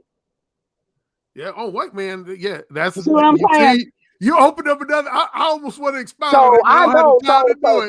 But no. You got money to make. I'll crush it. I ain't got no money to make. I'll pull it all out. You go ahead and speak on that, Ed. ARC. I know you gotta go. I gotta go, man. I gotta make that money. I gotta help out a client. Yeah. Oh, but one more thing, I just say. Fortunately, at least as far as I know, I don't think we necessarily had, and somebody could correct me if I'm wrong, we haven't really had the black male equivalent of an Elliot Rodger. I hope we don't. I only know of roughly one incident of a guy who threw somebody in a shopping mall that was black, and he said he was romantically and sexually frustrated. I hope brothers don't get to that point. But yeah, man, again, I empathize with anybody who's romantically and sexually frustrated. That's part of my job as a dating coach. But again, when that mental illness factor comes into play and it leads to, this guy killed his own mother. He killed a 3-year-old girl. Yeah. That's just totally unacceptable. And I just hope there's things we could do to prevent men in this sphere from going that way. With that, respect to the panel. Enjoy the rest of your Saturday. Talk to you guys later. All right, take it easy, man. Now you see it ain't hard to talk to me. And a link to ARC books is in the chat. Y'all click them links. Y'all don't got his books. Recommend Possibility of Sex. Every man need to read that one. But go ahead, Ed. You was about to. Oh, and shout out to Willie D. I see the super chat right there. He says, "I know there's most podcasters who believe that it's all about money and status are perpetually frustrated, while the ones who talk about confidence and masculine frame sound relaxed and confident." Thank you for the super chat. Appreciate that. Go ahead, Ed. You was about to go in. Before you get into Ed, hold on. I want to stay on this real quick. That's what I'm saying. I'm gonna ask Ed something due to the point, because I'm gonna ask Ed. Okay, go ahead. Even in his what he's gonna talk about. Do you know the history of the Italians in Africa, and do that play a part in what you're about to go into now? No, because Italians are one section of white folks. Like they know. I know, but I'm just saying. Well, that's not the people on the West Coast ain't Italian. I'm from Chicago, so that might have more prevalence where I'm from, where shit is separated. But even then, that's only one version. There's a whole bunch of, and the ones on the West Coast ain't that where the porn industry is. The thing about it though is, well, a couple of things. Number one, as far as what he said in the chat, briefly, nobody is saying that it's all about money, looks, and status. We're saying these are factors. Now, how people weight it is different. But and everybody talk about it's all about masculine flaring, but you have a lot of hyper masculine black men. So that's bullshit too. So I mean, people kill me with this kind of like fucking NCAA football sports season with these ideologies. It really ain't that serious. But go on the porn thing. They are the biggest consumers. And here's another thing too. Black men ain't even interested in white girls like that. Like I keep telling black women, Latins are your biggest threat because they got the numbers and they got the body type, they got the software, and dudes are willing to tolerate the spicy shit because they deal with the shit all the time with you. So, and then even with black women, they want to talk about the light skin. Like black men are not looking for the whiter the better. Then even if they are on some color and shit, they're not necessarily looking for white. So the thing about it is, when people, like even with white men, I've told white dudes this. I say, yo, we don't give a fuck about your women like that. Not like how y'all try to project we do. We don't. And But so it could be, hold on, definitely something to be drawn about. You keep your bitches, we keep our bitches, and the Latin bitches are pretty much neutral territory. But that's what they say. That's not really what their issue is. They see white women leaving them, no matter where they go, as a status. It's just the black man aggravates that more than anybody else. And that's why they keep spinning to it. Here's why that is important. From a manosphere red pill standpoint, you allow the top 1% and the elite to use race to manipulate you, just like how black men are in the community. I don't tell white people this, but I'm saying this now. Black men in the community allow that bitch to keep black men from occupying their position. Because black men are not willing to do anything to women in order to take back their position. They have this idea of permission-based leadership. Meaning at some point, a woman has to give shit up by free will. And here's why that's important. I'm not saying that you should take her free will, but I'm saying black men are uncomfortable at really levying real and immediate consequences to a woman's bad behavior. So for example, if let's say you do build a corporation and you do build something and a woman is not doing what you're supposed to do, a man is not going to be as quick to removing that woman or punishing that woman as a non-black man would be, because there's a lot of things like guilt and shit. Also, going back to the white boys will see another race of dudes that's in the same situation they are, making the same amount of money, and they will go with the white dude that makes more money or is an elite because they're white, right? Versus that white dude might not necessarily go with that white dude if there's another black person that has just as much money as he is, because they see it more as a class thing. And so white dudes will let class go for race. And this is why that's why the middle class has gotten fucked up in the white community, because they can't get past that. So that makes them blue pill as fuck. And all they do is end up bitching about what their women are doing. At the end of the day, your women are doing, look, in Europe, white women are fucking with Muslims. So it has nothing to do with black men. You're the common denominator. But they can't accept that. So they keep on saying the same shit in the loop. I'm done. All right. I need somebody to attempt. I'm just trying to understand the.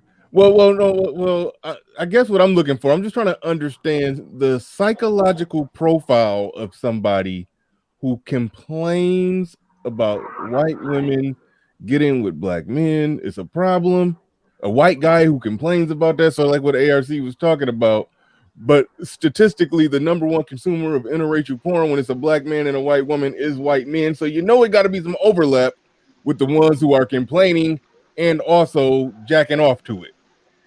It's when your biology runs aground against your white supremacist ideology. When you, as a white man, you are told that you have a certain level of status that is predicated only on race. Now, they may say a whole bunch of stuff to pad that and make it like that's not what it is, but that's the programming. You're white, you're here, period. This is why I usually see a lot of these white boys or other races that lean on white ideology that doing this kiss, kiss, bang, bang bullshit. Black men are told you ain't shit from the jump. So black men are never going to be upset like to that extent of being like that. So my point, but there's a biological component. Dr. Frances Quest Wilson went through all of this. That she went through all of this in the ISIS papers. There's a biological component. This is why they use the gun as a replacement for their phallus. Pistola. Different. I referenced that sister in the ISIS papers. She basically marked it out like 70 years, like 40 years ago. Rest in peace. I'm done. Go ahead, Theo. You was trying to jump in. Fucking. Yeah, so I want to comment on this because this is something I started noticing in the white manosphere as well. That they were talking about how they're like pure or they're good white women were dating non-white men. And I was looking at them, I was like, well, it's really not the numbers you're thinking about because most black men only want to date black women. And you white guys, most of the white guys I know, well, especially I was international, they're all into Asians, particularly Japanese and Latinas. So they're not. Well, I'm looking at these guys like, what is your real dynamic here? What is your real thinking? Because it's not like all these black guys are coming out from the hood and taking your women. Like, so what's your like thinking fucking World War this? Z shit. Right. I'm like, this isn't happening. And like again, I'm in Kevin Samuel's group, The Mix. I'm with the guys who are really successful. Like there's a subgroup in there. Almost all of them only want black women. All of them. We're talking like guys making $150,000 a year and more.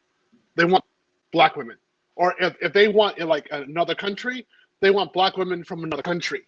That's it. They talk about like different like countries in Africa where with different areas they have good black women. I mean, I'm like, they're not coming for your white girls. That would be more like me, and I'm not coming for your white girls anyway because I know they're crap. I'm going to Ukraine, Russia, Belarus, someplace like Czech. I'm going someplace else. I'll believe in you can have them. The neutral That's my zone. point. Yeah, I'm like, but plus I'm coming from the MGTOW point of view. I'm like, we already know they're sharks. They're bad. So why are you complaining that blacks are going to have them? You want the sharks? Go ahead and have them. I'm not going to complain about it. But this is a big point. They actually are having this issue. I don't know why. It turned me off. Theo. Part of the reason why I went to Black Manosphere. Theo and Edward, you think that might be an overlap or residual from the movie Birth of a Nation? Because that's what that whole movie was about. Yeah, they're still the recent one, saying, or you. I'm talking about the original one that was. I know. One that was in the White House. I know his old ass talking about the original. He called. Well, you know, I signed the Testament in the first place, 10 Commandments, so you know I'm gonna know some old shit. Yeah, so that's the Birth of a Nation that's a reflection of an ideology, and like that's not. I mean, so I get what you're saying, but that's a reflection of an ideology more. I mean, it's an outgrowth of that ideology. So yeah.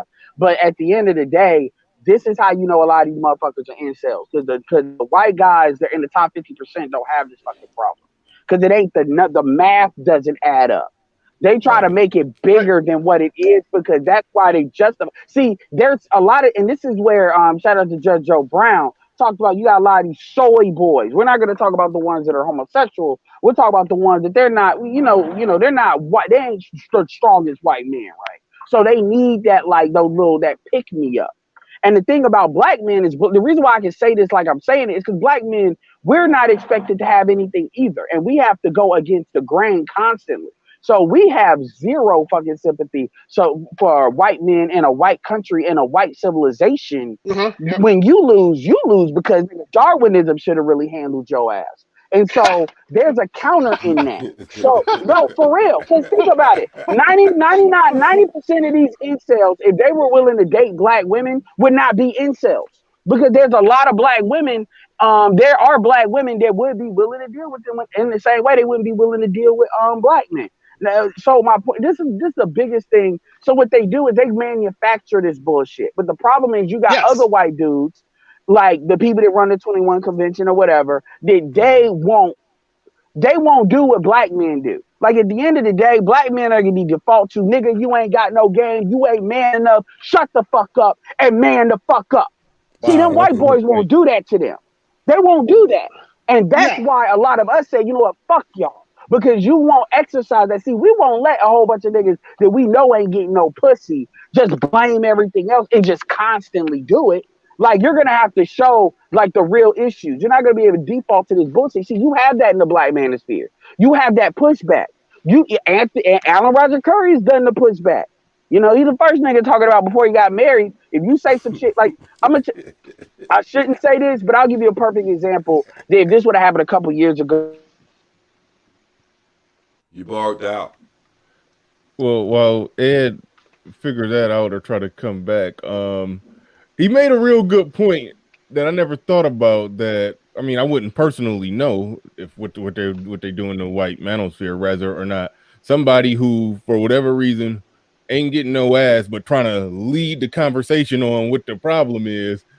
In the black manosphere, people do get called out for that, and they get called out to a fault sometimes, because sometimes sometimes Negroes will go extreme to the point that anybody that got any critique of women or black women, nigga, you ain't getting no pussy.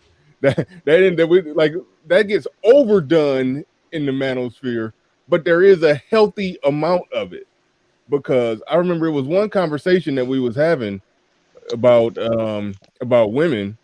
And the conversation that went far to the point to where it was somebody who I had talked to him, and I knew he wasn't a MGTOW monk who made a choice like Theo. This was somebody who wanted. Somebody who was an incel. And I was like, dude, I'm sorry, I can't let you in this conversation for what we talking about. You can't add nothing to it. But they will come in and try to say, well, what it is, or women are like this, or women are like that. And when I spoke to this individual before, I found out that he just never haven't had really any interactions with women other than the ones that he had to have, like if he's forced to do it at work, so he's not like somebody who's at least, been with a woman, been married, been here, been there. And then right now he's just making a choice. Hey, I'm stepping off this shit for a while. Like that's essentially what Theo is doing. And Theo probably gonna get married. You probably gonna get married someday. but Yeah, I can see it in his eyes. Yeah, hey, he gonna get married someday. But yeah, it's certain guys that the black manosphere. I never thought about that. We will call you out if you trying to talk too much shit in the conversation, and we know your experience is not really up to par. So that's one thing that we do that I never even thought about, that they don't do that over there. Theo, so good points, Bernard. Theo, so in all your journey of being a journeyman, to figure out how to be an AKA Dickman, what would you sum it up now in your life through all that journey that you went? Where are you looking to go now? Personally, it's how can I explain it? It's a real hard decision between getting married and staying MGTOW monk, because MGTOW monk is very attractive and comfy. It's a very nice life. It's peaceful. So the amount of problems that they have, that women give, is a major consideration. So for myself, I only look at what the benefit would be for me if there were a divorce after 5 years. If there were a divorce after 5 years, what would be the benefit that I would have? And that's how I approach. Is it that just because that would have been 5 years of in-house pussy, though? I'm just playing. I'm just playing with you, Theo. Don't think about it too much, Theo. That hair needs to stay on top of your head. All right. But so that would that 5 years would require 15 years of therapy. I don't need 15 years of therapy. I've got enough issues going on. And one point I wanted to talk about what we were talking about before is almost all MGTOW monks have been the victim of a narcissist, and it's something that we had talked about on the Facebook groups and in my therapy. It's something that they brought up as well. It's just that the narcissist area that damage is done And so because you become that victimization did occur, well, because that experience had become, I'm not a victim anymore, but because that experience did occur, I'm less likely to go back and risk a relationship because maybe ultimately my ability to choose is flawed. But I know right now I've got my gym, I've got my house, I've got all my money, I got a car I can buy. Why risk it? It's peaceful, it's progressive, it's good. So that's what the real issue is. If I do get married again, it will not be domestic at all, 100%. Like if she has a U.S. passport, it's impossible. You said if she has a U.S. passport, you mean you want to get her from the Ukraine or somewhere like that? Want to bring her over here? Slovakia, but you don't. This is somebody threw out there. Bring her over on like a 6-month visa. Let the visa expire. So now she illegal in your house, barefoot and pregnant. Do anything wrong? Ship her out on the next flight. But the kid was born here on American soil, so the kid is a U.S. citizen. But her ass got to go if she get out of line. I don't date in the United States either. No, that's it. You fly her over.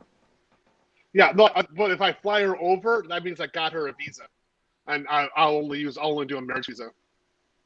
You do what? I'll only do a marriage visa, no fiance. Oh, a marriage visa. Oh, okay. Yeah, I'll actually bring her over for real.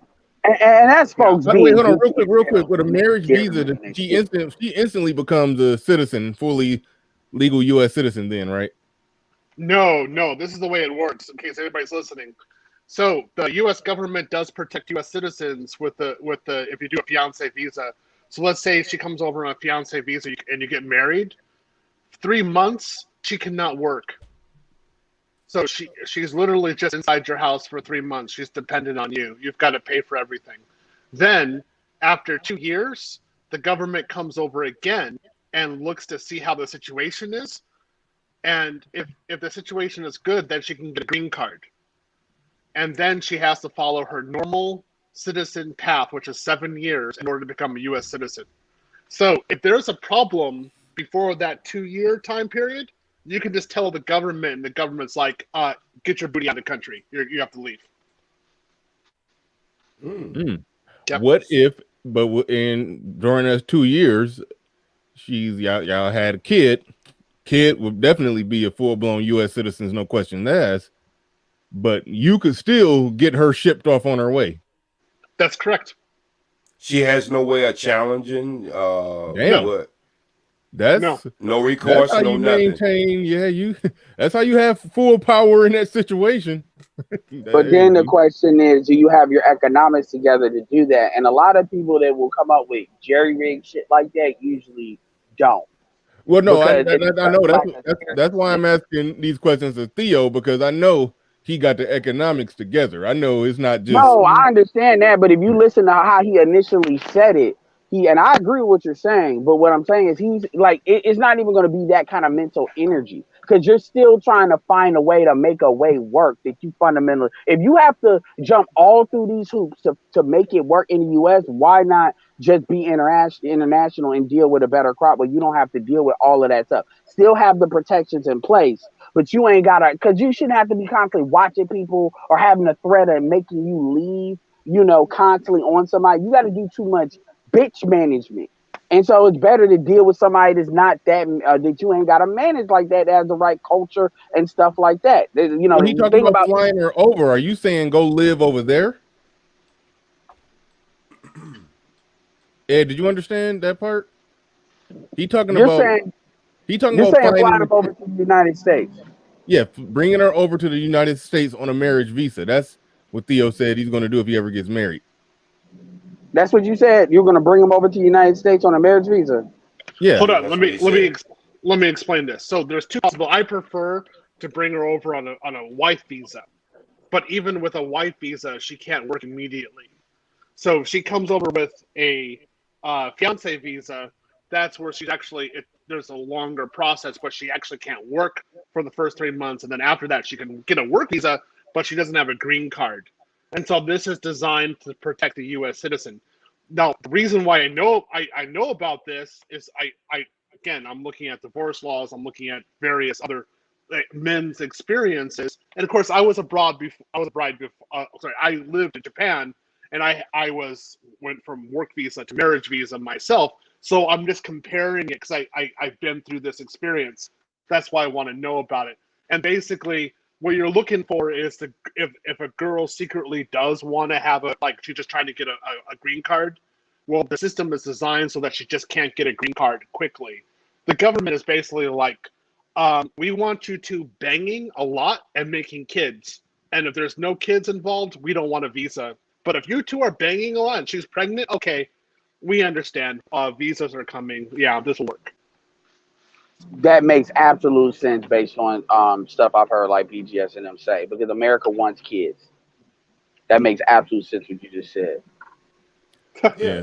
And they would probably know that. Love the show, by the way. Theo has okay. All right. Very funny. Very funny. All right. Yeah. So what? Again, I had a good friend. I advised him how to marry a woman from Russia. I helped him with the translation. He actually got married to her. I helped out with that. She came over here. She wasn't working right. She was absolutely gorgeous woman. All they did was smash. Got pregnant real quick, had a baby.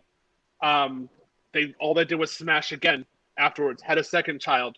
Everything looked good. She got the green card. And about 1 year after that, she started saying that she wanted to know herself and explore options. And she got a job as a Russian professor or Russian teacher at a junior college. She got $50,000 a year, and she got her own apartment. And I was sitting there, I was like, oh my God, I actually helped him do this. And I was like, he was telling me the whole time, Theo, you got to get married. You got to bring her over. You got to do all this stuff. And I was like, I'm going to wait just in case. And so now he's heartbroken. I'm going to let you take that vaccine first. Okay, he's heartbroken. He doesn't know what to do. He doesn't pay any alimony. He doesn't pay any child support. But he's lost the love of his life. And she's a sexy girl. So I don't want that situation. I'm like, hey, I did Midtown Monk. I don't have that situation. I'm not heartbroken. I know I'm sitting here doing pretty good. But that's why I said what I said too. That's why I said what I said too initially. Because the thing about it is, if you're trying to make something work, it gets to the point where it's like, especially when you're dealing with humans and relationships, this isn't like a mechanical thing. This is also something where the laws can change. You know how they are with this DACA stuff, that you never know how that's going to swing, depending on, I know DACA is kids, but you get what I'm saying about like the immigration stuff. You never know what people may do with it, and then try to retroactively do it. So the problem, like I said, is the legal issue. Stop. I'm going right in with that one. Foreign women are entirely different. And let me tell you, the difference is, Jan J, you make me go on a plane to go meet her. You make me happy to be on the other side. Okay? The way you talk, the way you do stuff, or the way you talk, you're not even at the table. I'm not even associating myself with you. You're that bad. Damn Jan J. You are entirely that bad. So they are not looking for alimony. They're not looking to get welfare. They're not trying to bust the system. They don't sleep with 50 guys, okay, like you do, all right? They don't have abortions all the time, all right? They actually are feminine, and they can smile at men and respect men. They're pretty good. Yeah. They're not I was wondering, motherfuckers always say that because at the end of the day, rule number one, a woman will never say something. Women will never say shit, especially when they're in the presence of a whole bunch of dudes that's against their interests. You just understand that, accept that. So of course, it's like when you look at what's going on in the United. Think about it. A couple of years ago, they were talking about these women in the third world, they're whores or this or that. And okay, you're in the first world. What's your excuse? Now motherfuckers want to sit here and talk about, well, I don't know myself. I don't know my power. It's that I've never been led, even though we all went through the same pressure school system of sex education. You're rebelling completely against what you were taught. I mean, and then you got women that got dads, and it's a culture thing, American culture thing, And so, of course, you're going to say that. But the question is, that's noise pollution. Of course, they're going to. As far as I'm concerned, I don't even like react. I do respond to it. I ain't gonna act like, but I shouldn't because they're not saying what they're saying in good faith. It's impossible to say that when we had the marriage conversation. It's impossible for women to say shit in good faith because their objective is to win out on that because evolution has taught them to deception is an acceptable tool of getting what they want because men are bigger and stronger. So whatever, you can say what you want, but you can look at what's happened in the last 5 years and you see that even in first world conditions, the women here are actually a lot worse. I mean, when you don't even get me started on STD rates, shout out to Bernard with the thing breakdown of the statistics. Don't get me started single mother rate, STD rates, the laws, by the way, too. Because even the laws in the UK is different than the laws in the United States. The UK recognizes paternity fraud. The United States doesn't. So even when certain people were making that argument from the UK standpoint, and then also the laws are not, yeah, it's fucked up. So whatever. All right. All right, Bernard, just before. Jen, real quick, Jen J says, barefoot women in fourth world villages are modern women too. They just not earning enough to show it. When your argument is where basically a confession that, hey, we ain't shit, but they ain't shit either, then you lose. that don't exactly help you. Which I can, you know how I can prove, that's not true? I can prove to you that's not true. I can prove to you that's not true because I have this thing called cultural inertia. When women come over here, I'm talking about like, even black Africans, whatever, it takes like the third generation usually starts really bad at the second, but the third, really the second. So immigrants, so that's the ones that are from somewhere else. First generation, the kids of them. Second are the kids of them before the modern shit really, unless they're already liberal. Usually, I mean, you can see the same thing on that show with the chick from Lebanon. Like, so it's cultural inertia and that carries over into the family. This is why they always say to not deal with African Americans because they believe that will speed up that platform and that initial, they'll minimize that initial cultural inertia. You see that with blacks. You pick a race and you see that. So no, they're not the same. They don't come over here and as soon as they have the opportunity within a year, usually they're wilding out unless they already no, it's not like that. But see, of course, she's gonna lie, and she probably doesn't even know. She's probably just saying that based on people that say they from somewhere else, but have been here for a minute. So, like I said, they're gonna lie. Whatever. Well, they're gonna lie whatever they can. Real quick. Go ahead, Bernard. I want to get this in. We drop links over here when somebody say something about some data. Does anybody know if that's true about that 85% of green card marriages fail? You said you made that statement. That means you should be able to look it up and drop a link so we can review it to see if that's actually true. That's a lie. That's a lie. That's a total lie. If you look at Japan, less than 10% of international marriages fail. All right, less than 10%. Like, so if you have that one going on, you have a large level of Americans marrying Japanese there. We know the reverse can't be true in the United States as well. And let me tell you, Jay, there's a lot of strong, educated, high-value black men earning over $150,000, happy with Japanese women, and glad to forget about bitches like you. Oh, okay. I wouldn't say it like that. Theo, easy, Theo, easy. Yeah, easy. Y'all got his ears up like K9s right about now. I want to ask a question. Shout out to Snuggles. Bring her ass up here. She said, "Why don't you invite the young lady on the panel?" It's Snuggles. Come on now, don't play dumb. You know my link stay. The link stay in the chat. Yeah, so I mean, she don't want to come up because she know how she gonna sound, and she it's easy to say that shit. And it's another thing I want to point out. Y'all keep on. This is like we've already seen a demonstration of black culture even on this panel. Like you got a dude that has lived overseas.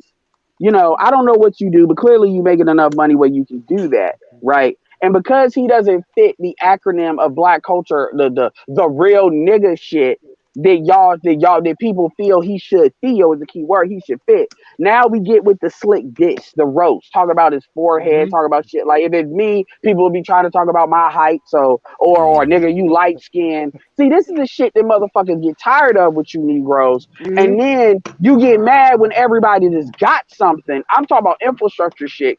They bounce out on your ass. And then you want to be mad when people bring up that bad part of that culture, and everybody wants to all of a sudden turn into the nigga culture defense force. You know, he may not have made a big deal about that because I mean he ain't got an ego about it, but I peeped that. We're peeping that shit. And y'all think it's funny. And yes, I know Ty City talk about he wears tattoo like that. But that little slick roast shit is a serious conversation. And y'all are trying to, get your bullshit in on some little shit. I've seen the chat. Y'all need to stop that shit. Then you get mad when ain't nobody trying to help your ass or when motherfuckers don't want to be around your ass. So what's the difference between that and then the other motherfuckers doing the little slick shit they try to do? It's a distinction without a difference. Just want to point that out. All in right, case people act like JC, you've been trying to get in for a minute, JC. You ain't lying, goddamn it. I'm pretty much gonna got gas over here and trying to hold all this shit in. I'm serious. Look at you know I got a lot of shit to let out of this engine. Now everybody, whoever ever heard me speak or talk, you know I got to be one of the most pro-black person it is throughout these YouTube streets, and that's I speak on the black family, but I don't keep my eyes closed. I stayed in an international hotel for about like 9 months one time, and we had everybody from Poland, Slovakia, and I'm gonna tell you, these women who came over had no interest in staying in the United States. They were just backpackers. Now, anybody know what I mean when I say backpackers? These are young people just before they get their life started. They go and travel around the world. And with me just going to Africa, and this is one thing I do want to ask Theo, me going to the continent of Africa and going to 2 or 3 different countries, women who are not exposed to our culture over here in Western society, it's hard for you to understand that there's another part of the world that women don't think like you, Jenny J. There are, like, I had this conversation with a woman back in the day when I was married, and she was questioning my wife, why did my wife keep her head wrapped? And she was saying, I thought it was demeaning to women that your wife couldn't wear hair and show her hair. See, this is what I'm talking about. There are countries where women, from the time they are young, who's been wrapping their hair, and they don't see anything different. But coming from you to have the choice to do whatever you want to do in this country right here, and this culture right here, without any accountability at the end, that's just your culture right here. You got to understand there's other people who have a culture way before. This country is over 200, only 200 something years. You got to understand they don't set the standard for the world. We might be powerful and all that, but there's countries 10,000, 11,000 has had their own culture that has nothing to do with some of the ratchet shit that we do over here in this country. So I will agree along with Edwin and Theo on that point. But what I do want to ask Theo, as a continent that has over 50 countries, how much time have you spent over there? I mean, I'm not telling you who to date and who not to date, because what I'm trying to get at, that there are women in that continent have some of the same mindset that you would find in these European countries too, or have you ever endowed into the dating scene in any of these countries? Yeah, I actually talk about this on another channel. I won't advertise it here, but I do talk about this on another channel. And so I was in Japan as an adult over 12 and a half years, as a child 4 years. I was in Russia 1 year and in France 1 year, extensively through Europe. I've been through Africa a few times. And so, yeah, the dating situation is very different. And the way that the women think about themselves is incredibly different. So even when I was married to a Japanese woman, I brought her over to America for about 2 weeks.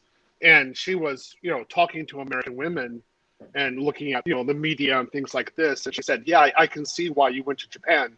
The women here are shit.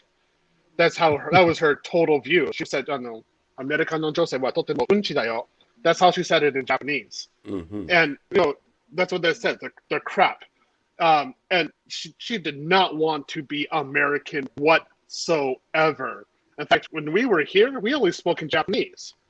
We didn't want to speak in English. We were our normal way. Yeah. So this whole thing, like this idea, particularly like how this one woman is saying, this is like white supremacy crap. Thinking that America's the center, everybody wants to be like us, they want our culture. No, they don't.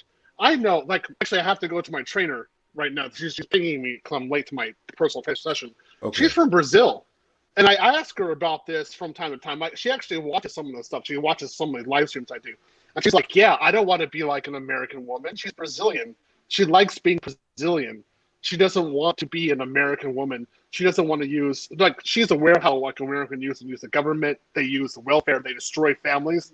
She doesn't want to do that at all. She divorced her husband because her husband was a pervert, and she did not ask for any welfare or any alimony or anything, any kind of support. She just wanted to have her possessions, and she went on her way. That was it. It was done. So these women are good. They're not a problem. They are very respectful. There's one woman in my HOA. There's one man who's married to a Russian woman right here about a block away from me. They have no problems. She is as sweet as can be. There's no issues at all. And you got all this crap going on. These women talking about, oh, they come over, they could be like us. No, they're not strags like you. They're not trash. It's like saying a BMW comes over here and suddenly it has a performance of a Ford or a used Pinto like your broke ass. That doesn't happen. The BMW works well. It's not trash already like you. Get to the chopper there. Get to the chopper there, Theo. I am sick and tired of this crap. And you want to see more men going on the airplanes? Keep on talking, winch. They'll get on the airplanes. They'll leave your ass behind. Get to the chopper. Get out of there. That's Thai City and God's the words of Theodore Wife are the words are his words and does not necessarily represent. Well, I mean, shit. Well, it's the propaganda, and I'm just throwing that out there. I gotta go to my personal trainer. I'll see you guys. I gotta go to my second. Yeah, take it easy, Theo. It's nice talking to you, bro. Salute, Theo. Salute. Theo off. Hold on, real quick. Darkman60 in the middle with the super chat. Thank you for that. He says the nigga culture defense force. Yeah, that's strong and heavy. Son is hot rod back in the middle with the super chat. He says Theo just went from Super Saiyan to Super Saiyan God. From you can see me, but you can't sense my energy, biatch.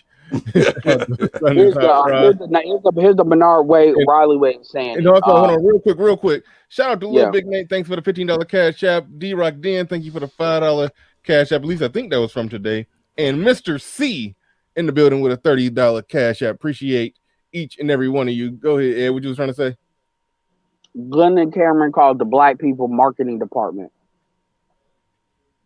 You said, or like the cryptocurrency, like when people try the nigga culture defense force, he calls it the pro-black marketing department. Yeah, that's the nice way of saying it. But see, man. Edward, I don't want CG. This is what I'm saying. I don't want everybody to get that confused with. See, I think that B1 pro-black has been hijacked by this new generation, and they go totally different from what it was founded on and what we really think. And they have the right to do that. They have the right to take something and tweak it any way they want to. But when you come in as I come in, they thinking I'm in that same type of category. I hold everybody accountable in our community for the dumb shit that they do or the fuck shit that they do. I have always held people accountable for that. And just in this new generation, when they hear me talk sometime when I first came in and they didn't know that, they didn't know really that my standpoint on what B1 would stand for or pro-black would stand for. I'm not one of them guys who hold up the goddamn everything and just say, hey, you know, whatever we do, we okay with it. We just got to love each other. Kumbaya. No, I've never been that type of guy. I've always hold us accountable, men and women, for the bull and the fuck shit we do. And I think, yeah, my clock is not broken, my friend. It is my time. But anyway, no, so what really I want people because I gotta go. I'm about to go because I gotta get my hair cut as well. I will say though that one of the fewest words I've ever heard used in the black community is gynos. And the reality of the situation is, it doesn't matter if it's pro-black, the black church, whatever area of activity. This is the cultural virus the interdimensional virus, shout out to Polka Dot Man, that has infected every area of activity. You cannot find no area of activity that has not been affected by this, got what I call gynocracy algorithm. And the fact that nobody will speak on it, it will really speak to it, really says where everybody is. So it's not, so it doesn't, Jay, you come in to think about it, you got to understand is people understand that, see everybody is, you either for that or you're not for that. And now that doesn't mean that you got to be anti-black people. But the problem is black people have made it that you're anti them if you're anti-pro, if you're anti-gynocracy.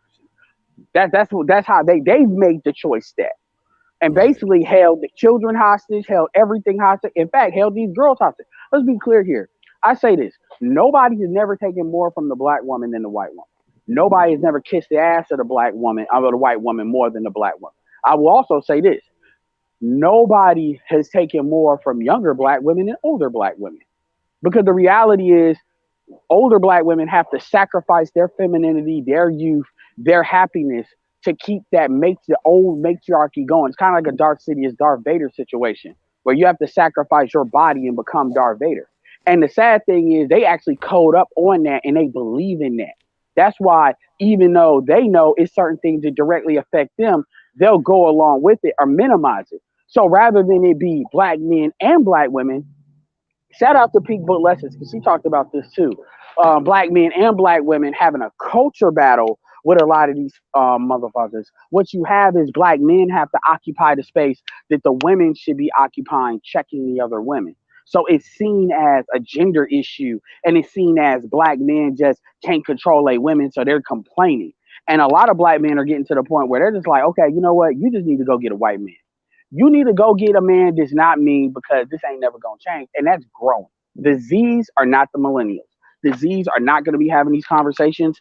They're going to be looking at how black women act. And you see the black women bitch and cry about it as a result because they're not getting picked. That's why they're on TikTok crying and screaming all the day. But anyway, that's my final thought on this. All right, make sure you do that ball fade good now, right? Thanks, Ed. Appreciate you coming through. OG.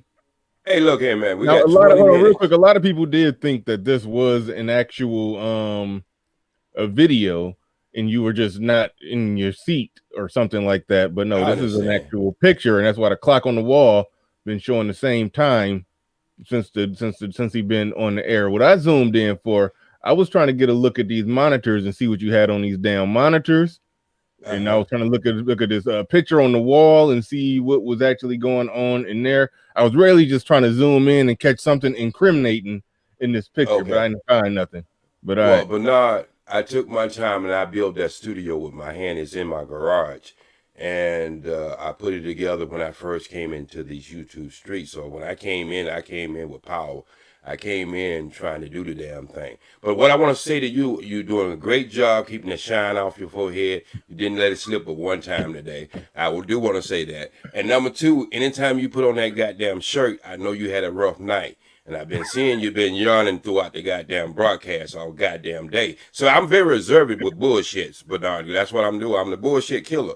So whatever you did last night, please get some goddamn sleep tonight. And settle down and spend some time with the family and get some damn sleep, because you've been doing that yawning, that when you hold your lips and shit, funny and shit, you know, when you're trying to not let people know you kind of like sleepy.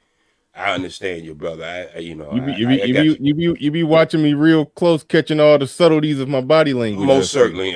You know, when you've been in the nation, this is one of the things they train us on, how to read body language. And I understand you had a rough night. And I think it's about the second time I've seen this goddamn shirt you wear. And you haven't? You sure? I haven't worn this shirt on air in a while. Well, you have wore it before, though, right? Yes. And it's usually when you have a real bad night, because you dress up in a suit and no tie or whatever. You know, you got your own look that you do. And usually when you slip some shit like this on fast, you're really trying to get yourself together. Wouldn't you agree to that? Partially true. Yes, true. Sir. Yes, sir. I was going to not be on camera today, but I just, at the last minute, I just said, what the hell? And I just threw this shirt on and said, okay. And so I'm sitting here with this shirt on in my underwear with boxers. But yeah. Oh, but that's a little too much information. We left it at the shirt. Okay. Hey, Bernard, but it's good to talk to you, brother, and because you know some people can get confused of what the fuck I'm saying sometimes, and even though I might get confused of what the fuck I'm saying sometimes, but if I talk long enough, I can get myself back on that road. This has been a good show, man, because I really starting to understand this pill shit and these different midtown and that town and the underground and all that other stuff they be doing. I'm just trying to see how far they go with this shit. As far as it can be very confusing for me, maybe for a man. They gonna go from pens to syringes and shit. Yeah, that's what I'm saying. Is the way they going now is like you running out of damn pills. It's like the alphabet game. You're running out of goddamn letters now. You starting to get vowels now. They didn't have any vowels in their name, and they don't switched over to a vowel now. They only put that on the end. I guess they kept hearing me talking, leave the vowels alone. So yeah, real quick, thank you for reminding me of bovine breed.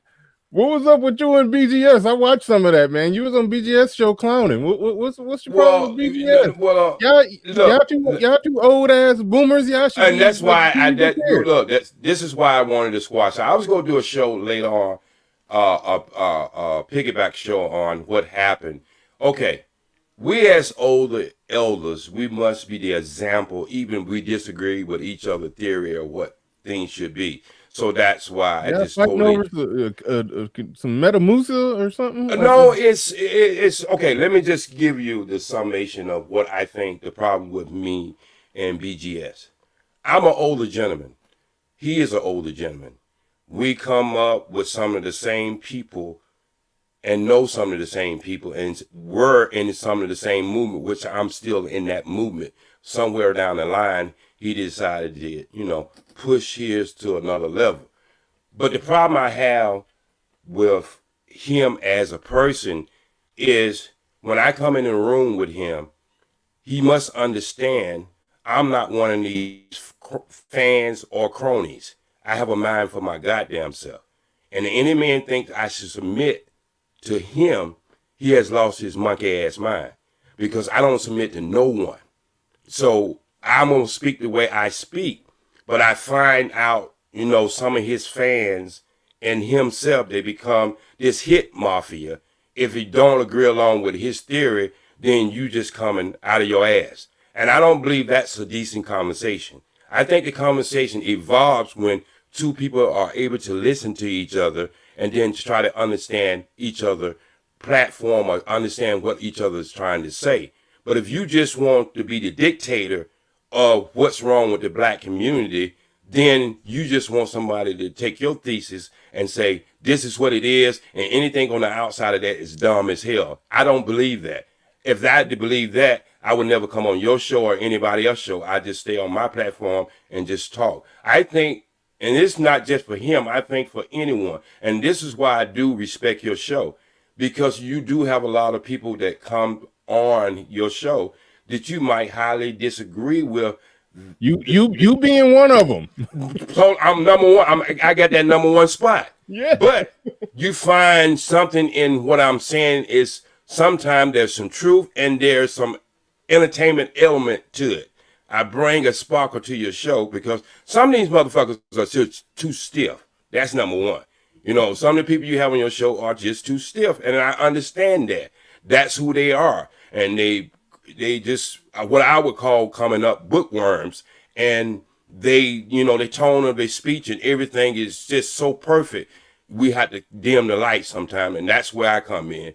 I bring a little sparkle to the conversation and a little laughter with it, and so it makes the show more smooth. And you got to have entertainment value in anything, and I see you do that a lot too, Bernard. Even though you might be talking about a serious issue, you do bring that entertainment value to it too. You'll throw a joke in or you slip some shit in, you know what I mean? So you must have a good sense of humor yourself. But just in general, Bernard, I squashed it. I was going to do a show on it. I forgot what the title was going to be because I heard he said some things that I don't think a man should ever say to another man. So I was going to do a show on that. I didn't hear all that. I didn't know. No, I'm just saying. Yeah, I didn't know how serious it got. I just remember y'all was y'all was going back and forth on the merits of whatever point. It was right, and I know believe our marriage should have stood on the table and presented itself and let the audience choose. But when a man has where he has to drop you down because he can't have that conversation with you, then it shows me there's a lack in his leadership in the first place. See, I'm not one of them 16, 20-year-old little boys that he's trying to lead around. I am a grown ass man. All right. Now you shooting shots at him now. No, but not. I say this even if I wasn't talking about him, even everybody. I'm not saying that towards him. I'm just saying is everybody knows me as coming in wherever I come in. I'm gonna say my mind. Not so that's not a shot at him, but I'm just saying there are a lot of people in these YouTube streets. They need people to follow them, and they need to be a popular person. But if you're a popular person and you're not saying anything that really arise to helping in the community that I'm trying to work in, then you go get a little pushback from me. So that's what a lot of that is. I mean, me and Edward, when we first met, oh man, we went at it. You know what I mean? But I learned to respect him. He learned to respect me. Yeah, I will say this, and I'm not even dealing like I said, I don't know the extent that it got personal or the extent how everybody responded to it, you know. But I will say this: if you get into it with BGS, I have observed from afar that he got a fan base that will come for you. I will grant you that, but no, but overall, cut your ass at the angle. They chopped it down like a tree. You know what I mean? Yeah, no, I know. Yeah, no, I hear what you're saying. I've always had respect for BGS. And I still have respect. Me and him did a one-on-one before, and so yeah, I'm got the utmost respect for BGS. He ain't been through here in a while because I ain't going. Fantastic cussed him out real good on my show. So he boycotted my sheet. I think he boycotted me because of Fantastic. Well, Fantastic will make you lose about because Fantastic, he gonna go in. He gonna go in. So, but Fantastic brings the audience in when he comes. Right. I will give him that. But he do make some people leave. Right? Yeah, he gonna make the other people leave. And you got to understand this, Bernard. We're both in Cali. All right.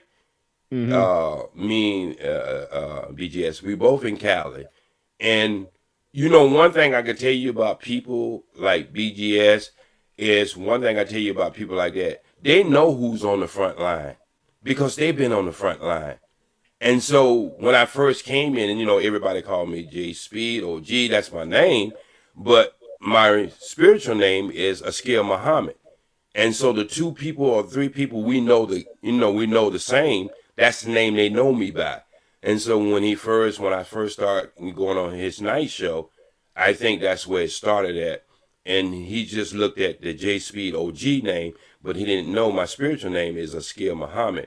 And now, he did know that when I started speaking that we know some of the same people. And so I just think it's just one of them things, I'm gonna let him do him and I'm gonna do me because I think as elders, we must set the example of any conflict, how to resolve a conflict, and I just left it at the door. All right, no doubt. Hopefully you two will work it out. And I mean, if y'all get into another fight, don't be kicking canes and don't be trying to hide people, the other person's prescription medicine and stuff. Well, I'm not fighting dirty. That's all I'm saying. Hey, but I'm not the ideal 62-year-old. I still look like I'm 40 and I can move and I can jab and I can do crossovers. I do in and outs and I still can dunk the ball at 6'1" at 62 years old. And not many pro basketball players can do that. Well, hold on. Did you just say you can dunk a basketball at 62 years old? You got to prove that. Okay. All right. So you're going to have one of the big, Bernard, you're going to have one of the biggest damn shows when I do it. And then all the money they send in from that day is going to go to charity. Can we do it that way? Say that again, because I was. I see. No. Seriously, I was trying to find Little Big Nate's. Because that's another good brother. Yeah, I like Little Big Nate. I'm trying to send me your I was supposed to be trying to advertise for him today, but I can't find his it's not showing your thumbnail for your show today. Little Big Nate. But what did you say? You said we're trying to do a charity event, or if you dunk the basketball, and if I dump, look, it has to be a 10-foot rim. Somebody got to come out and measure and confirm that. Oh, we'll measure it right before I do it. You can't dunk on an 8. Wait a minute. We'll measure before I do it.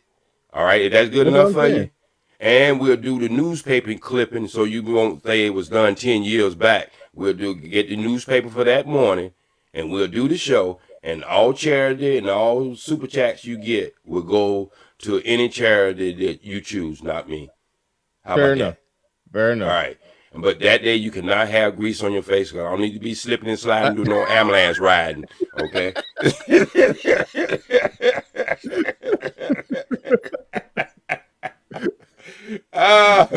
But you'll be amazed if you go on my channel, some of my workout channels, the things I do in my workout, and stuff like that. And that's what I really want to do, Bernard. If you ever want to have what's your workout channel? Huh? What's your workout channel? I don't know. No, it's the same channel. I just do different videos when I'm working out, what I do to work out, and I do the whole 9 yards, to cook, the workout, and jumping in the massage chair afterwards. So I do all of it, and I show you a little bit of basketball, my martial arts skills, my boxing skills. So I go through all of it. And so when you see the video with me with a gi on, that's my workout, and then you get to see how young this 62-year-old look. I can dive on the ground, I do flips, I do all kinds of stuff. So, I'm gonna send you a link to that. This your channel right here with the cartoon character from Lilo and Stitch? Let me see. I don't think I ever use a goddamn cartoon. I see a J-Speed OG Talkback BTO radio. Oh yeah, that's the channel, just the radio channel. You got to go to J-Speed OG. J-Speed OG. Yes. All right. Yeah. The Ghost. Okay. J-Speed OG. Just put the Ghost J-Speed in, and then it'll come up. And look, black people, and I'm serious. I'm not one of them brothers. When I say you go over there, I know most of you ain't gonna go subscribe anyway. Do not subscribe to my fucking channel. I like to stay under 250 because I like to say the shit I want to say. I'm not in this shit for money. So do not subscribe. You can come over there, hit the thumbs up and all that other shit, but do not. I say do not subscribe. Too late. I subscribed and banged the bell. My bad. But Bernard, I can deal with you because I can knock somebody else out, but if I get close to that 250. But all right. So that's what I do, Bernard, and you gonna be amazed. You're like, God damn, this man cannot be 62 years old.